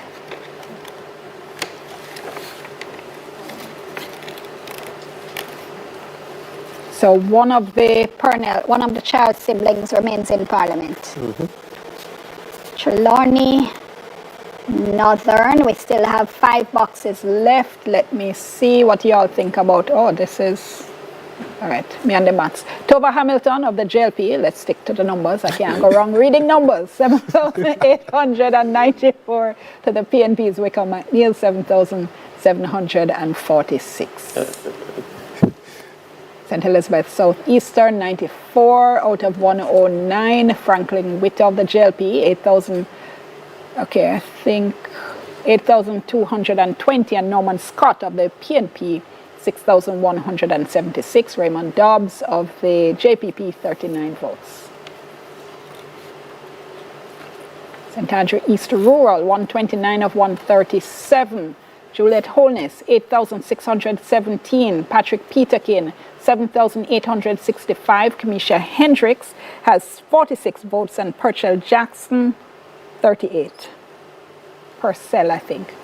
St. James West Central, here we go. Haven't seen this for a bit. 80 boxes of 106. The JLP is Marlene Malahoo Fort, 4,704. Andre Horton of the PNP, 4,122. Clifford Barnett, 15 votes.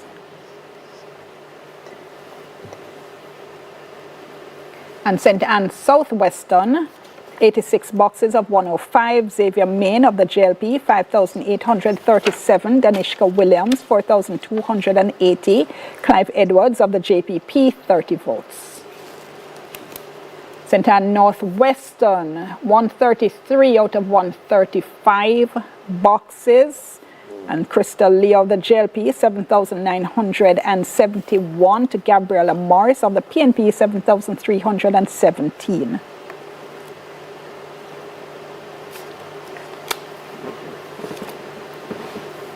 Oh. St. Mary's Southeastern.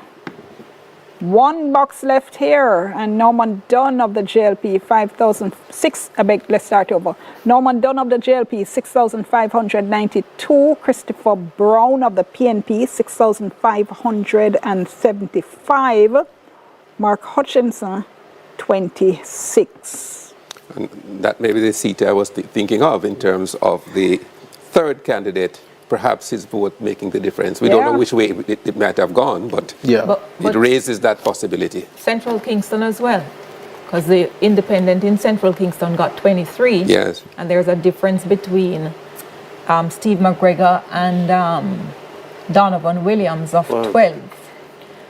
Trelawney Southern, 26 boxes of 96. Marissa, feel like we've been stuck here. Marissa Dalrymple Philibert, 1,787. Paul Patmore of the PNP, 1,486. But if I was on the counting, on the numbers a little bit, because, you know, coming into this particular election, what I had and what I've been sharing throughout the night with Clifford are the seats that the PNP had to take back to win the election. Southeast on the screen now is a weather vane seat. It has voted for the winning party for the last 5 elections, and it has given the nod in this instance to Franklin Witter retaining Southeast. I suspect a similar thing is happening in Southwest, which is the other weather vane seat where Floyd Green there is challenged by Miranda Wellington. And I expect the same out of Western St. Mary.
Situation, it's back to you in studio. All right, thank you so much, Anthony Lugg, for that. And as you can see, we have our reporters on the ground. And here you're seeing the numbers. This indeed has been called for Heather Miller-Bennett of the PNP. Let me see, there's one box left, but the numbers here, 6,969 votes to Tamika Davis's 5,859. Leonard Sharp of the JPP picking up 54 votes. And we're back with West Central. Has this moved? This hasn't moved. This is the Prime Minister's constituency, listeners and viewers, and we've been seeing this result for a little while, so we're, of course, monitoring closely to see where it's going and what's happening here. That's St. Andrew West Central. Just to remind our viewers that we are on radio as well, which is why you hear us reading a lot of the results. This is Clarendon Southeast, 140 boxes of 144, Pernell Charles Jr., 9,207 votes to Sian Barneswell, 7,770. Called no for Pernell Charles officially. Had it been called before? Yes. Yeah? Okay. Okay. And by the way, so I think which one I haven't seen for a while is that other St. Elizabeth seat, but slowly. That's Northeast. Yeah, slowly. Yes. Zuleika won that. We haven't seen it come up. Didn't Zuleika take that? Was it declared? I think so. Well, it hasn't come up for. You could declare. By the way, it's that. particularly important because of what has happened with the telecom services. Many people are actually listening on radio. Right. So it's very important that they get these results. Yeah. Here we go. This was with one box left to go, 124 boxes of 125. Zuleika Jess of the PNP, 8,283. So this indeed has been declared for Jess of the PNP over Delroy Slowly of the Jamaica Labour Party, who at this point had polled 7,693. And Myrie of the JPP picked up 20, and Joseph Patterson of the UIC picked up 11 votes. This is a long-standing PNP seat. This is really just a rebalancing of everything with the anomaly of 2020. This is Kern Spencer, Raymond Price, and then Evan Redmond. This used to be a very strong PNP seat, so no surprises there. Roger Clark's old seat as well. I would say, though, that I think one of the things we have seen is, I mean, the rebalancing you're speaking of, sure, but at the same time, also an indication that the voters can't be taken for granted. No. Look at Northern Trelawney, for instance, where we're seeing this. Has this been declared yet? Okay, Tova Hamilton, 8,062 votes. Wickham McNeil of the PNP, 7,788. So I take your point, Emily, but I also think that we are seeing a new generation of voters, and that seats that previously had been thought safe. I mean, Central Kingston is not going to be in anybody's safe column going forward. Declared now for Tova Hamilton, so Wickham McNeil, having traveled across Western Jamaica, wasn't successful in terms of getting back into Gordon House via Trelawney Northern. And again, this was a PNP seat. My point exactly. This is a big victory for the Labour Party. Big victory there, I agree. Tova Hamilton. She won in 2020, and she's back. She's going back to Parliament, hard-working member of Parliament. I'm very happy for her, just as I'm happy for Rhoda Crawford and many other persons. Okay, we in fact have Nakinsky Robinson, who is in Trelawney Northern. Let's go to her.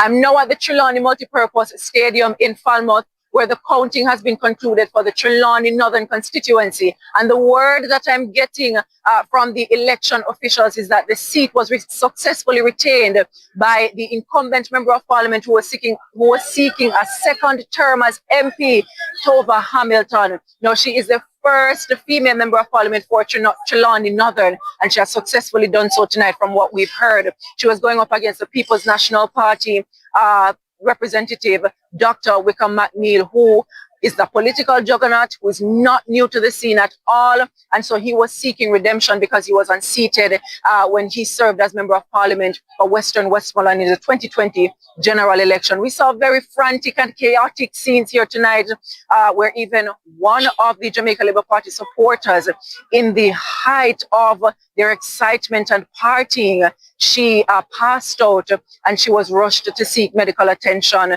We've not gotten any word as to her state right now, but we're hoping that she is recovering well. But now the place has been emptied out.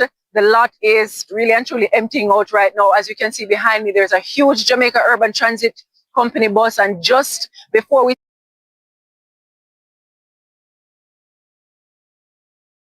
lines of traffic emptying out the lot, heading back.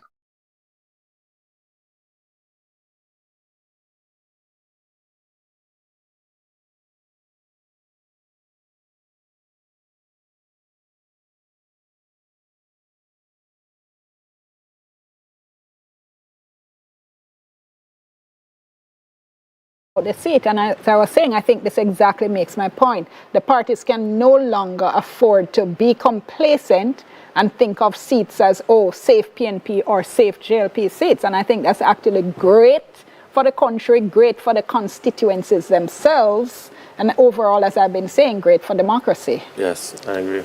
Quite a few of the young women from the JLP who won in 2020 have been returned in 2025. Right. Over Hamilton, Rhoda May Crawford. Crystal Lee. Okay, here is Juliet Holness's seat now. St. Andrew East Rural, 130 of 137 boxes declared for Juliet Holness. So the former speaker holds on to her seat. Yes. If we can spend a moment and try and figure out what is happening in West Central St. Andrew, when it comes up on the screen, I want to see what is going on with the Prime Minister. Well, I mean, the numbers hadn't moved, so. Right, but when we get an update, it will move in favor of the Labour Party. The numbers, right, so the same. It's the same, that's what I'm saying. It's been the last 2 or 3 times it's come up, it's been the same. So I suspect the next time we see it, it'll probably be completed. Yes. I know a lot of the time, well, I get nothing. I know a lot of the time, the people who are watching the counting. And that is why I'm saying when it's changed the next time, you'll see party leader Dr. Andrew Holness. I mean, what we have here is that Northeastern, or what my side is saying, that Southeastern St. Mary has been called for Norman Dunn. Not Norman Dunn, for Christopher Brown. Yeah. No, so, sorry, you just got yourself in a whole heap of trouble there with your party people there. There it right is. Now, yeah. Dr. Dunn is leading. Yes? But he hasn't changed from where it was before. Yeah. Right, so there's only one box left there. And so you are saying that... You're saying it's been called for. And that one box has given him... Yes. That's what I'm getting. Yeah. That's my understanding as well. By 12, I understand another Norman one Dunn going has to lost. magisterial. Another magisterial recount. Yes, but we will see. So whose column was that in for anybody? That was a mistake for the PNP in my column. They needed to take back Southeast St. Mary. And they have, but again, I said, based on my count, it's still coming up a little short because of, the other areas that have not come fully. Yeah? So... that's one of those cases, if indeed that win is confirmed, in which the PNP finally managed to take back a seat that has been with the JLP now for several terms. Yes. Two. And they've taken as well the Southeast St. Catherine with Dr. Alfred Dawes. That is also a big win. Robert Miller losing there, I think we already showed that. But again, when they did manage to wrest a Central Manchester from Rhoda Moy, that's a big, really big win or hold for the Jamaica Labour Party. So you do take one there, but then you don't take the other, and the numbers just don't add up. Yeah. Marlene Malahoo fourth as well in West Central St. James. I think you were hoping to take that one. Yes. You may come up just a little short with that one, even though it's not yet officially completed in terms of counting, but we shall see. Okay, let's just since you mentioned that, this is the latest we have from West Central St. James, 82 boxes of 106. The JLP's Marlene Malahoo fourth with 4,788. The JLP's Andre Horton 4,192. Clifford Barnett 15 votes. We'll go to a break. We're back with our live election show in just a moment.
I go with Jeff, go with golden, go with golden, go with golden, going golden, we going with golden, going golden, going golden, we ready for the road and we moving with golden, go with golden, go with golden, you want more golden, we got golden, going with golden, go with golden, go with, yay!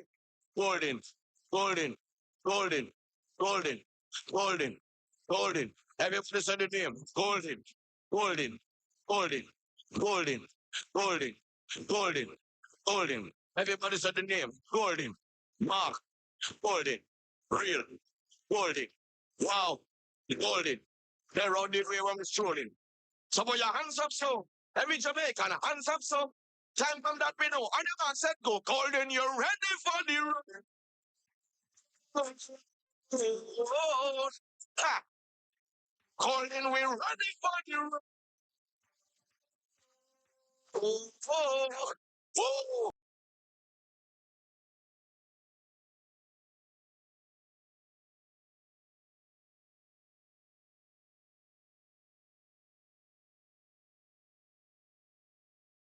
You ever ready? You ever ready? Born ready?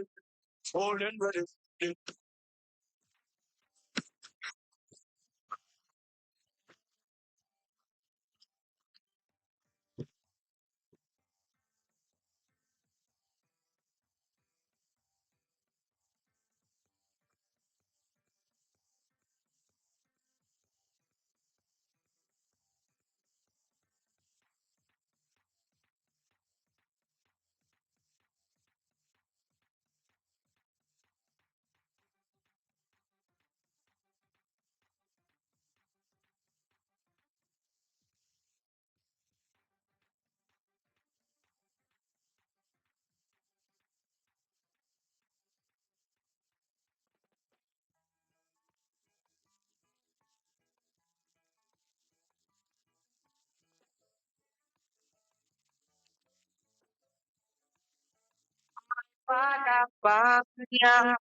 The RJR Gleaner Communications Group. Also with us, we have Ron Walsh. He is from Young Jamaica, an affiliate of the Jamaica Labour Party.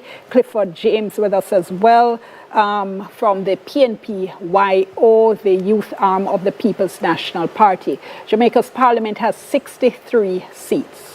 Now, in the last election, 2020, the Jamaica Labour Party had won with a landslide, relegating the PNP to only 14 seats. So in this election, which party would get 32 seats first and would therefore form the government? And the last count we had got from our reporter who is at the electoral office tracking was 34 seats for the, here we go with the national count. Now, I think these are the declared seats, the completed seats, if I'm correct. 29 for the JLP and 28 for the PNP. The last count we had got, though, in terms of how all the seats were trending, was that the Jamaica Labour Party was leading, we had been told, in 34 seats, and the PNP leading in 29. So there are a few critical seats that we have still been watching. And here we have St. Mary's South East. And the PNP's Christopher Brown has taken this with 6,642. He has defeated the incumbent Jamaica Labour Party's Norman Dunn, 6,631. And that is an 11 vote difference. Yes, got it right that time. Well, pause on that because just I one think second. Mark Hutchinson of the JPP polled 26 votes. I'm almost sure this is the second time for an 11 vote win in St. Mary Southeastern. Didn't Dr. Winston Green win by 11 over by the same Dr. Norman Dunn before? So this is interesting. We'll also head to a magisterial recount, but on the night, each of them having the 49.9%, but just split by 11 votes. All right, we're still stuck on this, but just to remind our listeners as well, the count that takes place on election night is a preliminary count. Now, after tonight, then we will have what is called the final count. At the end of the final count, the parties then have the opportunity or the chance, if they wish, to apply for what is called a magisterial recount, which a parish judge would do. Normally you do that when you have a very, very small margin, and I was saying a little bit earlier on in the evening, a margin of 200 votes or 100 might sound like a very small margin, but you're not going to get that overturned in a magisterial recount. That is when now the parties are going to scrutinize, and the judge would scrutinize every single ballot, and you start to get arguing over where this X was marked and if this ballot was invalid and if this one was discarded and should not have been discarded. So there is a process that is going to be put in train as soon as tonight's preliminary counts are over. Here we have Trelawney Southern now, box 44 of 96, Marissa Dalrymple Philibert with 2,823 votes, and the PNP's candidate Paul Patmore, 2,608 votes. Just a reminder for our viewers, for our listeners, you'll hear me, all of us, we are here reading out the counts. That is because we are live on not just radio, but also not just TV, not just the internet, but also radio. So we are accommodating our radio listeners as well. And we thank you all so much for being here with us, wherever it is in the world you are joining us from. We know we have a huge following in the diaspora. We're happy to have you here with us as well. So that one, that still looks like only about 50% gone there. And I know we had heard that Paul Patmore was likely to do well. Yes, yes. But we'll see what happens when the final numbers come in there. So I would ask you, Earl, is there anything that has surprised you so far? No, I expected it to be very close. Yes. And therefore, I'm not surprised at how close it has turned out to be.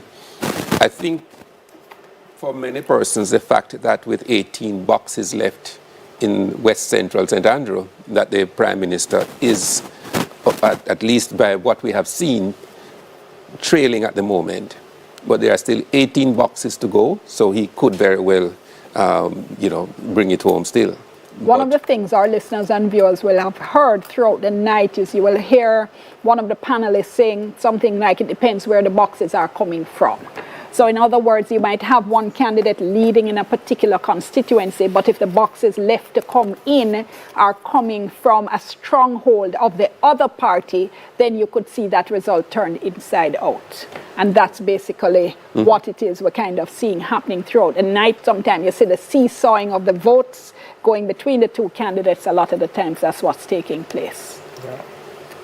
Okay, so now the issue in relation to what happens as soon as this is over, as we've said, the party that is declared the victory, we're going to be declared the victor, we're going to expect to hear, because of course, viewers and listeners, we are going to be with you until the end. So we are going to be waiting to hear whoever gives their victory speech, whoever gives their concession speech. And we were talking the other night, Earl, about a night, in fact, when there was no concession speech. Yes, and that was 2007.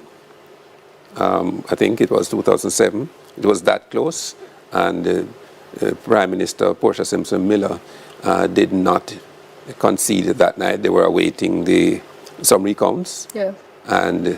But by the next day, it was clear that the JLP had won. Just as though the JLP will win tonight again. So, well, yes. Yeah. So do y'all actually prepare two speeches? We hear you have to have two speeches, or people just come out and talk? Well, I wouldn't know, but I'm sure that the leader of the Labour Party would have prepared one speech, because from the get-go it was clear that Jamaicans would choose Jamaica, and we're seeing it tonight. Okay, you never stop. You don't stop. You don't stop. Clifford, come. I'm just curious, are they choosing Jamaica? Because from what I'm seeing, the PNP has gained massive ground in this election, regardless of who becomes the Prime Minister. I think that's one thing that the PNP should tap on his shoulder. This is a sport. Right? This is a sport. You have to have a winner, you have to have a loser. Tonight, you're the loser. And clearly, the most honorable Andrew Holness would not be the winner in this situation. Well, of course, he's leading the Labour Party to victory. St. Anne Southwest declared for Xavier Main, and we previously declared the previous seat, which kind of went fast. Crystal Lee. And Danishko. Right, declared for, there we go, declared for Crystal Lee of the Jamaica Labour Party. 8,050 votes to 7,488 for Gabriella Morris of the People's National Party. Right. Gabriella Morris had been a senator, throwing her hat here into the representational ring, so coming up short this time around. This means there's no change at all in St. Anne. The PNP went in with Southeast, which is their bastion. They've held that. This is Lisa Hanna's seat, Foggy Mullings' old seat, crucial to the PNP base. Northeast St. Anne, which is Shahini Robinson's old seat, has been held by Matthew Samuda. St. Anne Northwest, Crystal Lee won that in 2020, and she has retained it, fought off the challenge by Gabriella Morris. And then St. Anne Southwest, that's the Xavier Main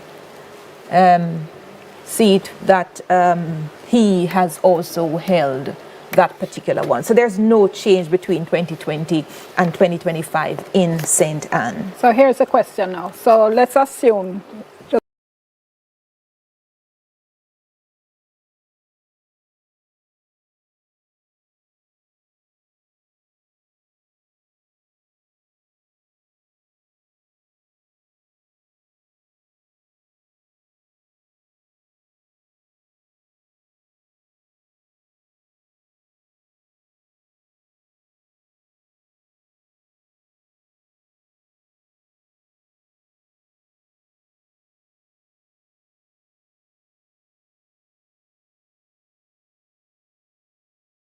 for argument's sake. Him and the party to decide, I suppose.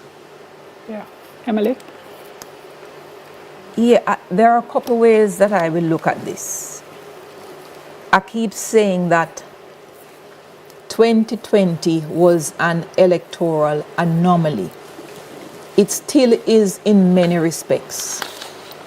So that what has emerged from 2020 is that the people are willing to re-elect a very hard-working member of parliament, even if that member of parliament started out as an anomaly in 2020, but they've continued to doing good work.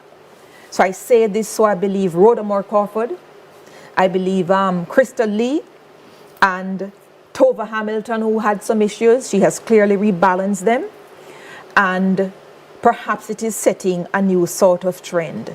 If we look at it that way, then perhaps for Mark Golding and the PNP, they shouldn't be so swift to seek to discard him, because they're coming from a point where Dr. Peter Phillips was perhaps deemed to be an individual who could not take the PNP to where the PNP is at this time. And a lot of people hadn't thought Golding would be able to cross the line at all. Right. Can I just jump in on you and say that I'm hearing that the official voter turnout has come in at 38.8%, which is bad. That is 1% above the COVID years. Yes. And I certainly, based on the crowds I saw and the anticipation, I thought we were heading to a 55% voter turnout. So I don't know what has gone wrong, why so many people have not, but that is something we said we should study again, as we said at the start of the program. Yeah. May I take you back to the question of Mark Golding's future in the PNP as leader? We have got to the point now where, so he's 60 this year. If they go to the full term, this incoming administration, he would then be 65. I think more and more voters are not looking too kindly in the Jamaican context at someone taking the reins of government heading towards 70. And I think that might, despite what I said earlier, it may be one of the things that they will consider when deciding whether to stick with the leader or seek a younger person to take them forward. We're going back to EOJ now with Kalisha.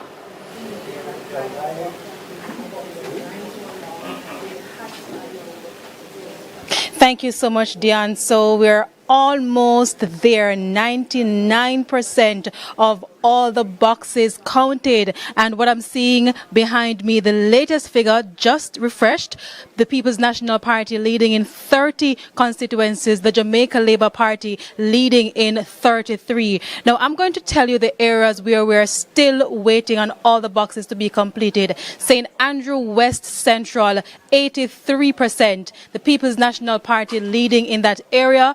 Going down now to St. Andrew East Rural, the St. Andrew East Rural, where the Jamaica Labour Party is leading in that constituency. Trelawney Southern, 78% of all boxes counted, and the Jamaica Labour Party is leading in that constituency. Moving over now to Clarendon Northern, 97% of all the boxes counted, and we're seeing where the Jamaica Labour Party, is trailing in that constituency in Clarendon Northern. We're going down, I think that is it in terms of the progress report for all the constituencies so far. So we're waiting just on a few more constituencies to go. We're seeing where Trelawney Southern, that's the one where we're having only 70%, just over 70% of all the boxes counted in that constituency as well, Dion. So, we're seeing another change, Dion. I tell you, the things can change quite quickly here at the ECJ. I'm seeing now where the Jamaica Labour Party is leading in 34 constituencies, and the People's National Party is leading in 29 constituencies. And as I said, we're almost at the finish line. It's back to you. Thank you so much, Kalisha. Great work that you have been doing for us throughout the night. And as you're saying, they just about an inch there from the finish line. So the whole issue now, in terms of the extremely close seats, I think it's 2 we've seen. Yes, 2 so far. Yeah. The Central Kingston and the Southeast St. Mary, which is, there have been elections where we've seen quite a few more that have been very, very close. But we were talking there about the voter turnout because, again, this suggests that neither party is exciting the electorate beyond your narrow base. If we can't even get to 4 out of 10 registered voters deciding to come out to vote. So I'm not sure where that leaves us or where we're going with this project we call democracy. By the way, despite all that has been said tonight about the individual performances of MPs, one wonders what impact the last-minute promises in terms of various forms of tax relief, etc., might have had on the votes in some of these constituencies where, you know, somebody's decision to go, for example, for the promise of minimum wage increase, or go for the pension, or go for the 3.5.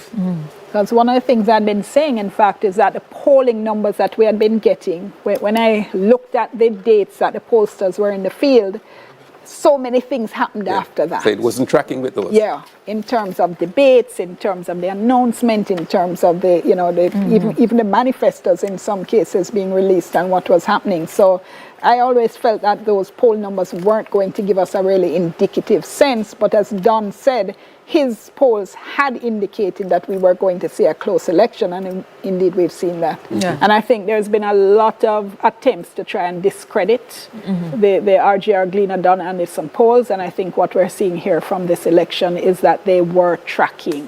Yeah, well, it was always going to be a close election in my view, and I think the context is so important. This is the first time ever that a Jamaica Labour Party government is facing the possibility of a third term in office. And on top of that, all of the challenges... Hold on, Emily. Here's an update. 93 boxes of 105 in the Prime Minister's constituency. He's now ahead here. 5,387 votes to Paul Buchanan of the PNP, 4,904. So 93 boxes, so that is 5 and 7, which is 12 boxes left to count. Disciples. Never in doubt. No, I can visualize Desmond McKenzie wiping the Prime Minister's face with the change in the set, because that must have been a moment. Paul Buchanan did say he's going to unseat Andrew Holness, and he has come pretty close, but things are changing. Yeah. Trelawney South, I think we had a look at that before. Declared. No, it's declared. Yes. So it has reverted to the norm. That was in terms expected. of expectations. That is Marissa Dalrymple Philibert. She walked out the parliament, she resigned, she went back, she won the seat in a by-election. They call her Mama down there for good reasons, Mama D.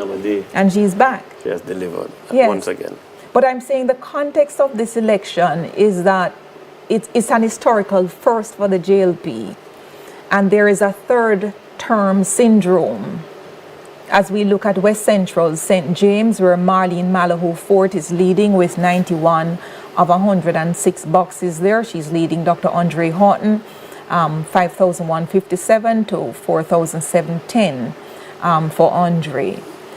So you're battling that third term syndrome, and for all of the kitchen sink and so forth that has been thrown at Andrew Holness and the Jamaica Labour Party, one really shouldn't be able to recover from that and to even win a third term with all of those conditions prevailing. So I think when the history books are written, there are a lot of pluses that have to go to the JLP, a lot of pluses too to Mark Golding for bringing back the PNP from near virtual electoral dead to making them reclaim some of the seats that they lost in 2020. I think we're seeing live pictures here of the JLP headquarters. Yes. So we're waiting to go back to the headquarters and to hear what's happening. Of course, as soon as the various leaders are ready to speak, we'll have that live for you as well. And by the way, if indeed the turnout for this election is only 1% above 2020, it also says something about the significance of the PNP's move from 14 seats last time to 29 or thereabouts this time. It would seem, therefore, that the PNP has recovered a significant portion of the vote.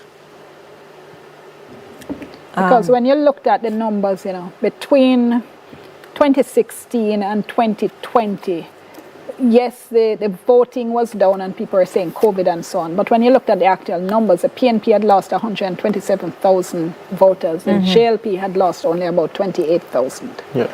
And as I mentioned, there were some constituencies in which the JLP actually managed to increase its vote count.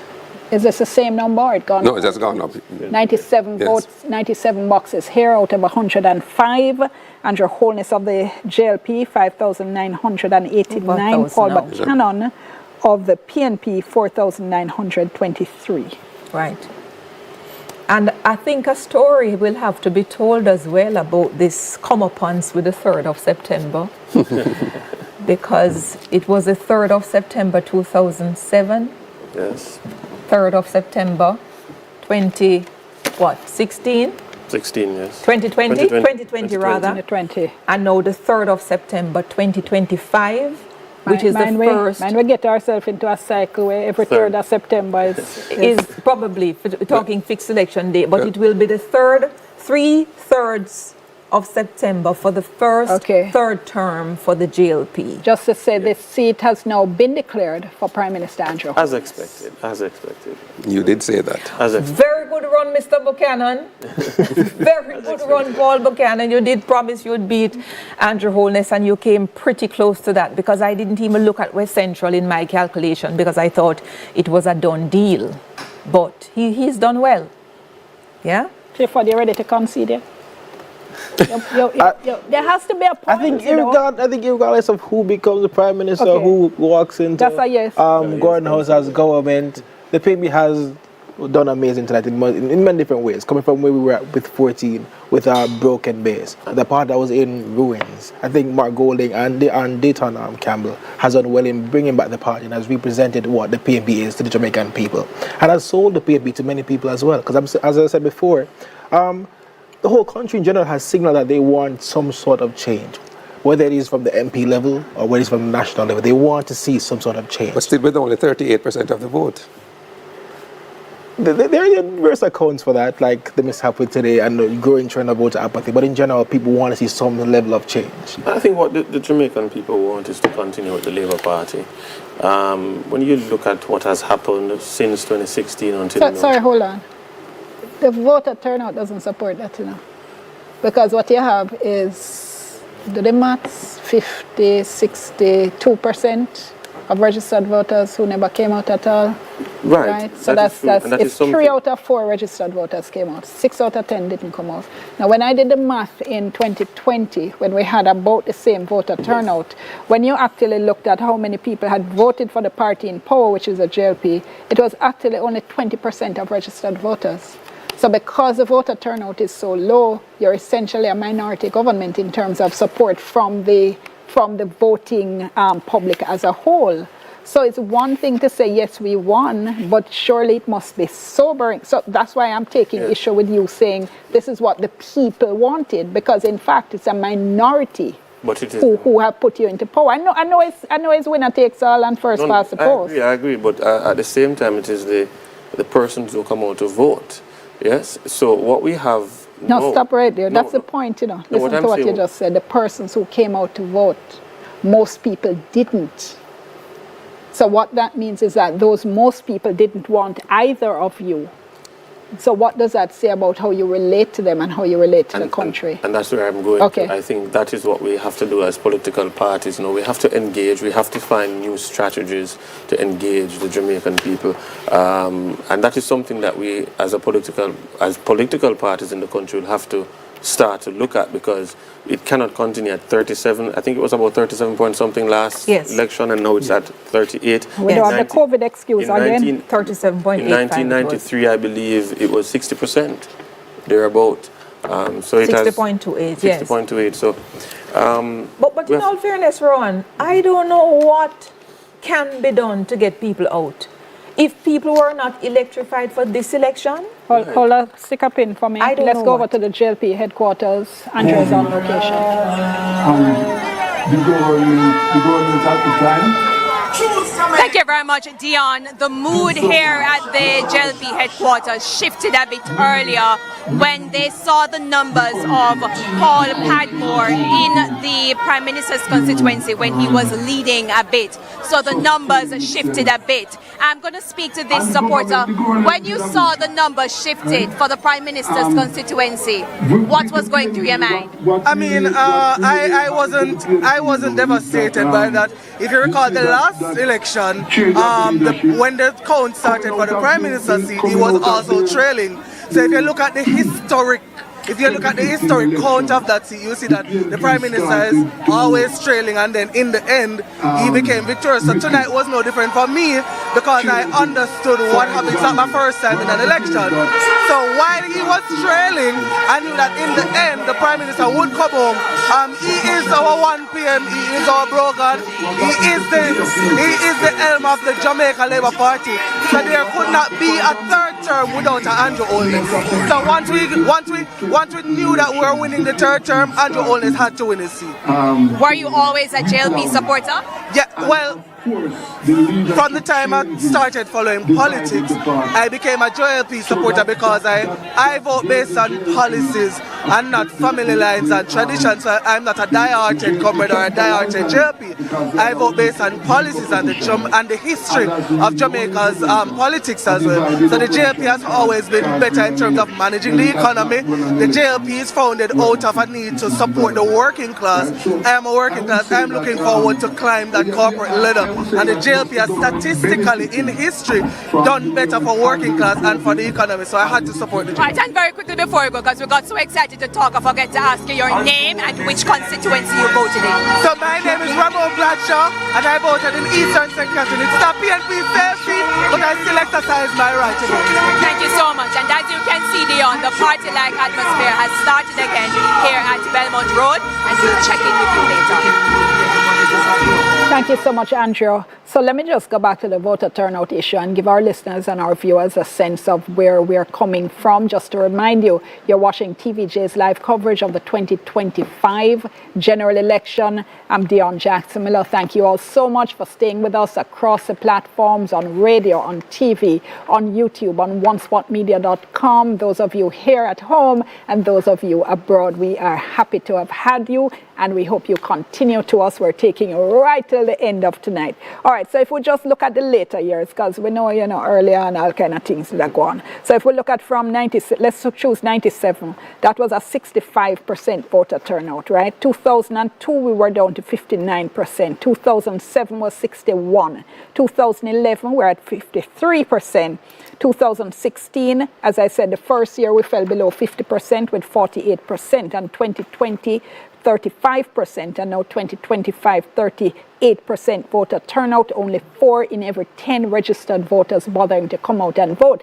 Emily was saying something before we paused, saying she's not sure what else we can do. But Emily, my view has always been, I have never thought that the two major parties have seriously tried to attract anybody other than their base. When you even look at the campaigning, what is the campaigning? It's under the point, orange and green and make noise on the campaign trail. It's fun to watch. It really is. But for people who are not inclined to join in the carnival and the singing of the songs and whatever, and want serious engagement, what's that? The carnival of the absurd. For people who are not looking for that, I have not seen either party making any serious attempt to pull in everybody else. But let me try and respond to it. I don't know the answer to all of that, but the numbers can't be quoted in a vacuum. When we were at 1997 with 65.22%, there was 1.1 million voters on the list. In 2002 with 59.4, there was 1.3 million. In 2007 with 61.4, there was 1.336 million. For whatever reason, in 2016, we jumped to 1.8 million people on this voters list. 1.8 million in a population of approximately 3 million. And in September 2020, we're at 1.9. This election, we're at 2.07. Where so much people come from on the list when we have 2-3 million people in Jamaica? Is the list completely clean of dead people? And are there dead people on the list who can't make it? And so the voter turnout will never be larger than it is because we have a ballooning list for hundreds of thousands of people that we need to double check. I don't understand it. And the reason I'm asking this question tonight is because I have been watching elections since 1980. This is the first election. I'm seeing such fervor and energy. Every man and them dog. Every animal in the house energized. Hold the man and the dog for me. Let's just go to the break. I'm told the updated voter turnout figure, 39.33%. 39.33%. And we're back right after this.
Of what is happening to people out there. The Weekend Star. We gather the most interesting, the most compelling, and most entertaining stories to kickstart your weekend. The Weekend Star. Still the people paper. Get your copy this Friday.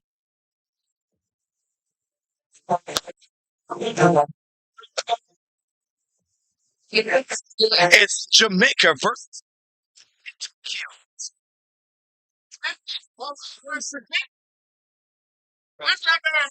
It's live. All right. Hello, good afternoon. Well, good evening, comrades. Good evening. As we welcome our party leader to the stage, please, with all the work that he has done over the past couple of years. Party leader, we say thank you.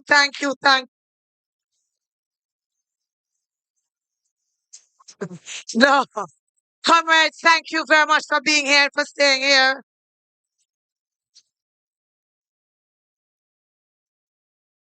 Comrades, we're going to do this quick and short because I want to make sure that you hear the comrade leader because that's why you are here. But I'm first going to ask the General Secretary, who has been phenomenal as the campaign director. Yes, in terms of charting the path. And I know that there were some who believed he couldn't do the fantastic job as campaign director and hold on that seat. But he made sure to bring home Eastern Westmoreland. Comrades, Comrade Jensen, Comrade Aiden Campbell.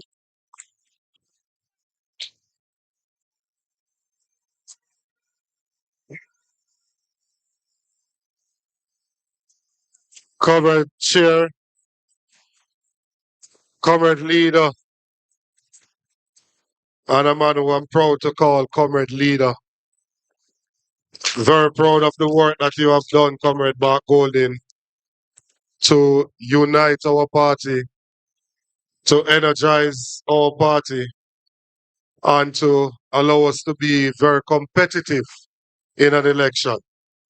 To the other officers on the platform, campaign spokespersons, newly elected member of parliament,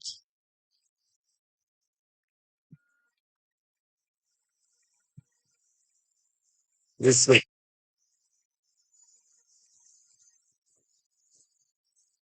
Now, comrades,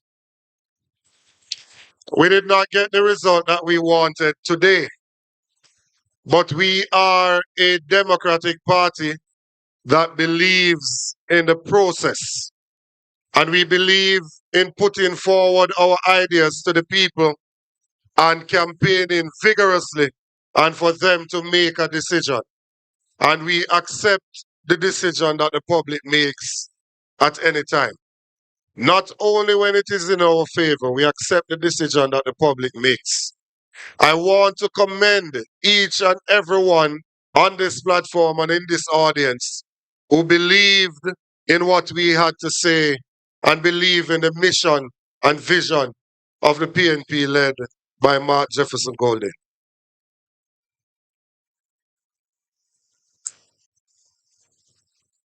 We started from way behind. We started with 14 constituencies. I believe at the end of the night we are at 29, which represents more than 100% increase in the number of constituencies represented by the People's National Party. It is true that there is no second place in politics and that we're still in opposition, but we will commence the work beginning tomorrow to ensure that the PNP will be the next government in the future. Thank you very much. Be safe on the road. God bless you.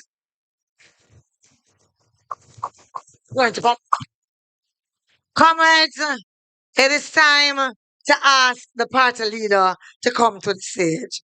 I want you to give Mikey G a big PNP welcome and a thank you.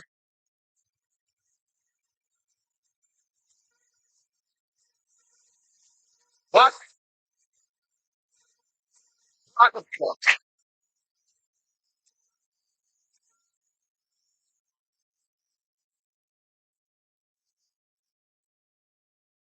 The media is begging a minute. Should I give them a minute?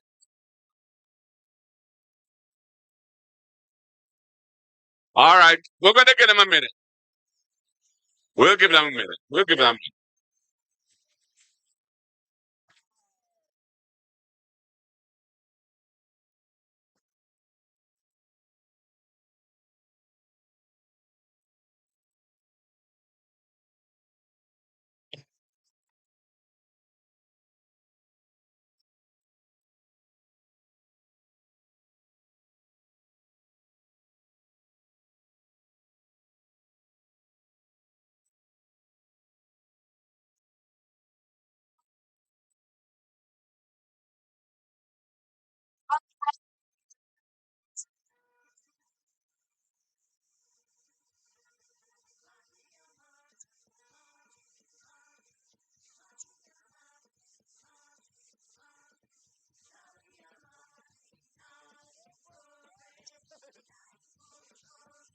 First child.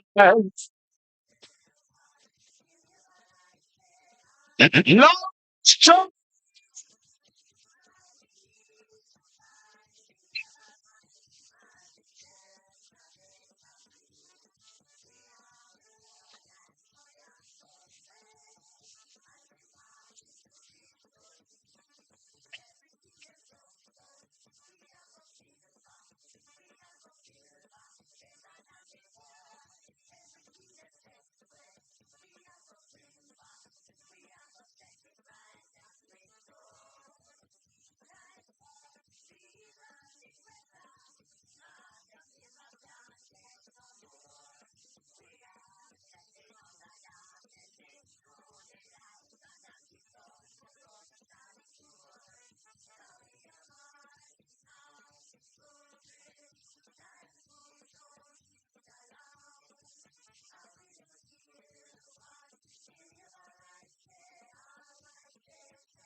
Yeah.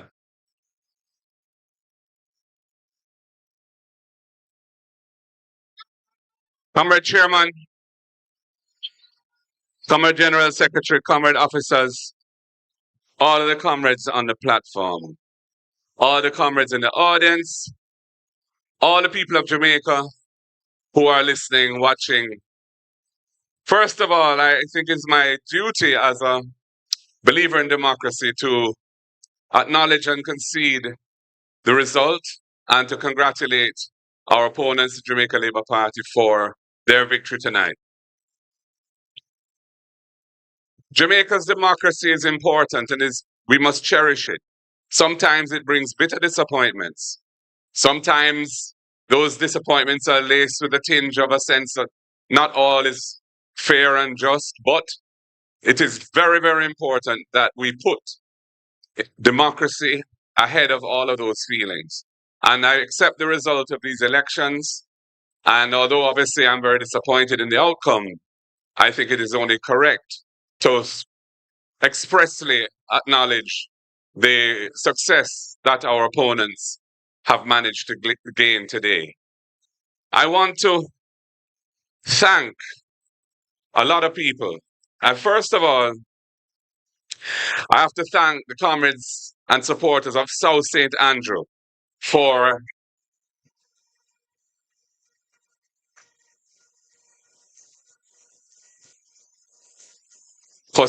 standing with me, for coming out today in their numbers, and for giving us a decisive victory in the constituency, which I have the honor to serve. I also want to thank our campaign team, led by our campaign director, our general secretary, Dayton Campbell, Dr. Dayton Campbell.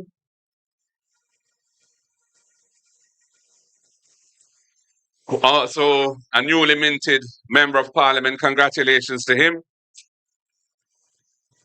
on his victory in East and Westmoreland.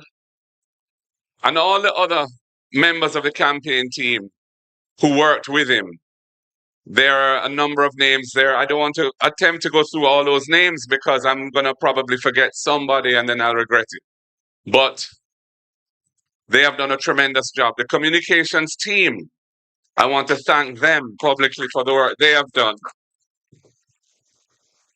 And that is a night and day kind of job. It starts very early in the morning and goes on till late at night. So their commitment to the task at hand is remarkable, and I want to thank them deeply for it. All of our candidates who ran in this election and their campaign teams, I want to thank them for their effort, for their commitment to the country, to the democratic process. I want to, of course, congratulate the 29 who have been successful tonight. And we have more than doubled our number of MPs tonight.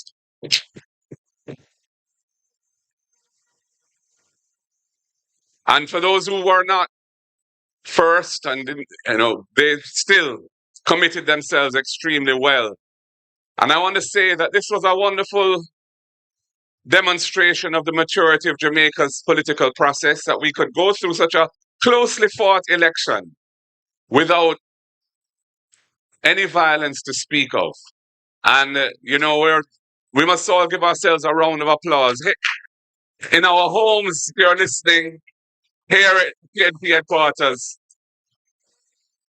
because that was not always the case. And I want to just thank all of the pioneers who led that process to where it is today, where I think we can safely say that Jamaica is a place that really cherishes and respects the democracy that we have built. I want to thank the people of Jamaica for having received us so well and having given us, hundreds of thousands of votes. And given us 29 seats. We don't take that for granted. We thank you for your time today. I know the voting was often painfully slow, and that's an issue which more will have to be said about, because it's an undemocratic situation when people, elderly and other people, have to be in the hot sun lining up to vote for sometimes hours, and it should not be that way. we should do better, and we have to do better. Must tell you that I'm proud of the platform that we put forward for the people of Jamaica.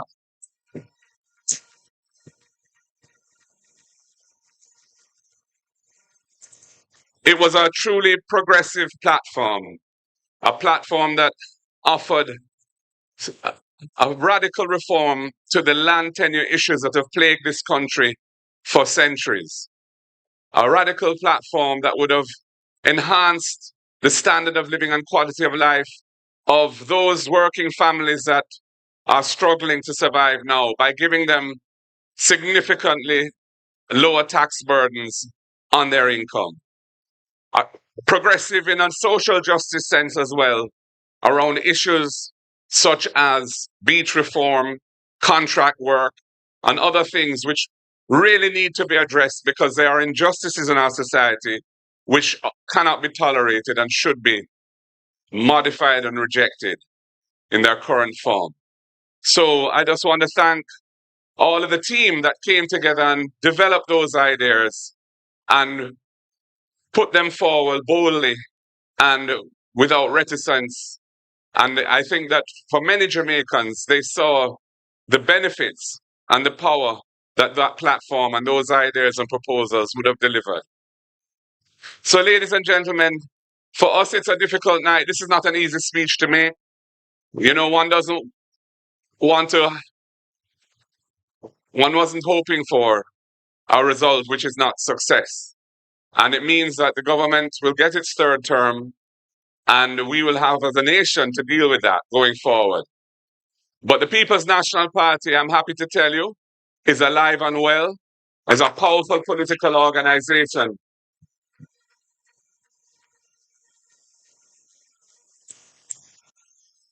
And has embraced modernity in its methods and has definitely, I think, over the last few years, come a long way towards being a competitive political force in Jamaica. And as the General Secretary said, the work begins right away to prepare ourselves for the next opportunity to offer ourselves to serve the nation in government. And I believe the people will, in due course, give us that chance. Ladies and gentlemen, comrades and friends, the word is love. Power to the people. God bless you all. Thank you for your support.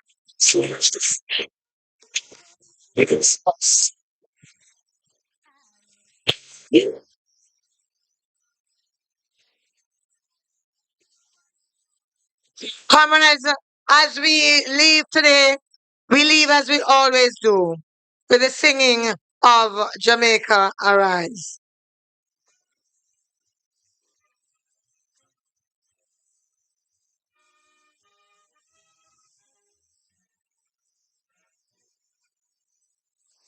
The trumpet sounded by tongue and voice, and from the sky, and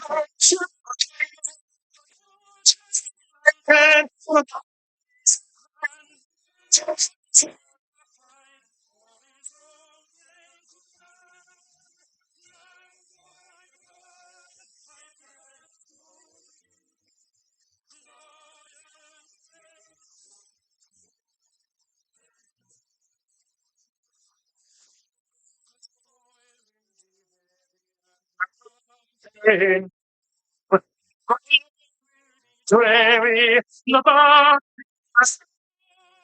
on progress may falter, and energies wane. Stand, okay.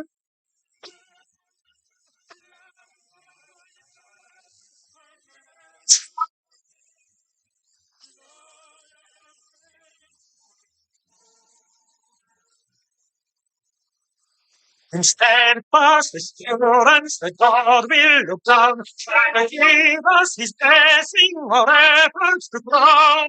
Let all be united to live by his grace. Oh, Lord, Jamaica, Allah. I think it's wrong.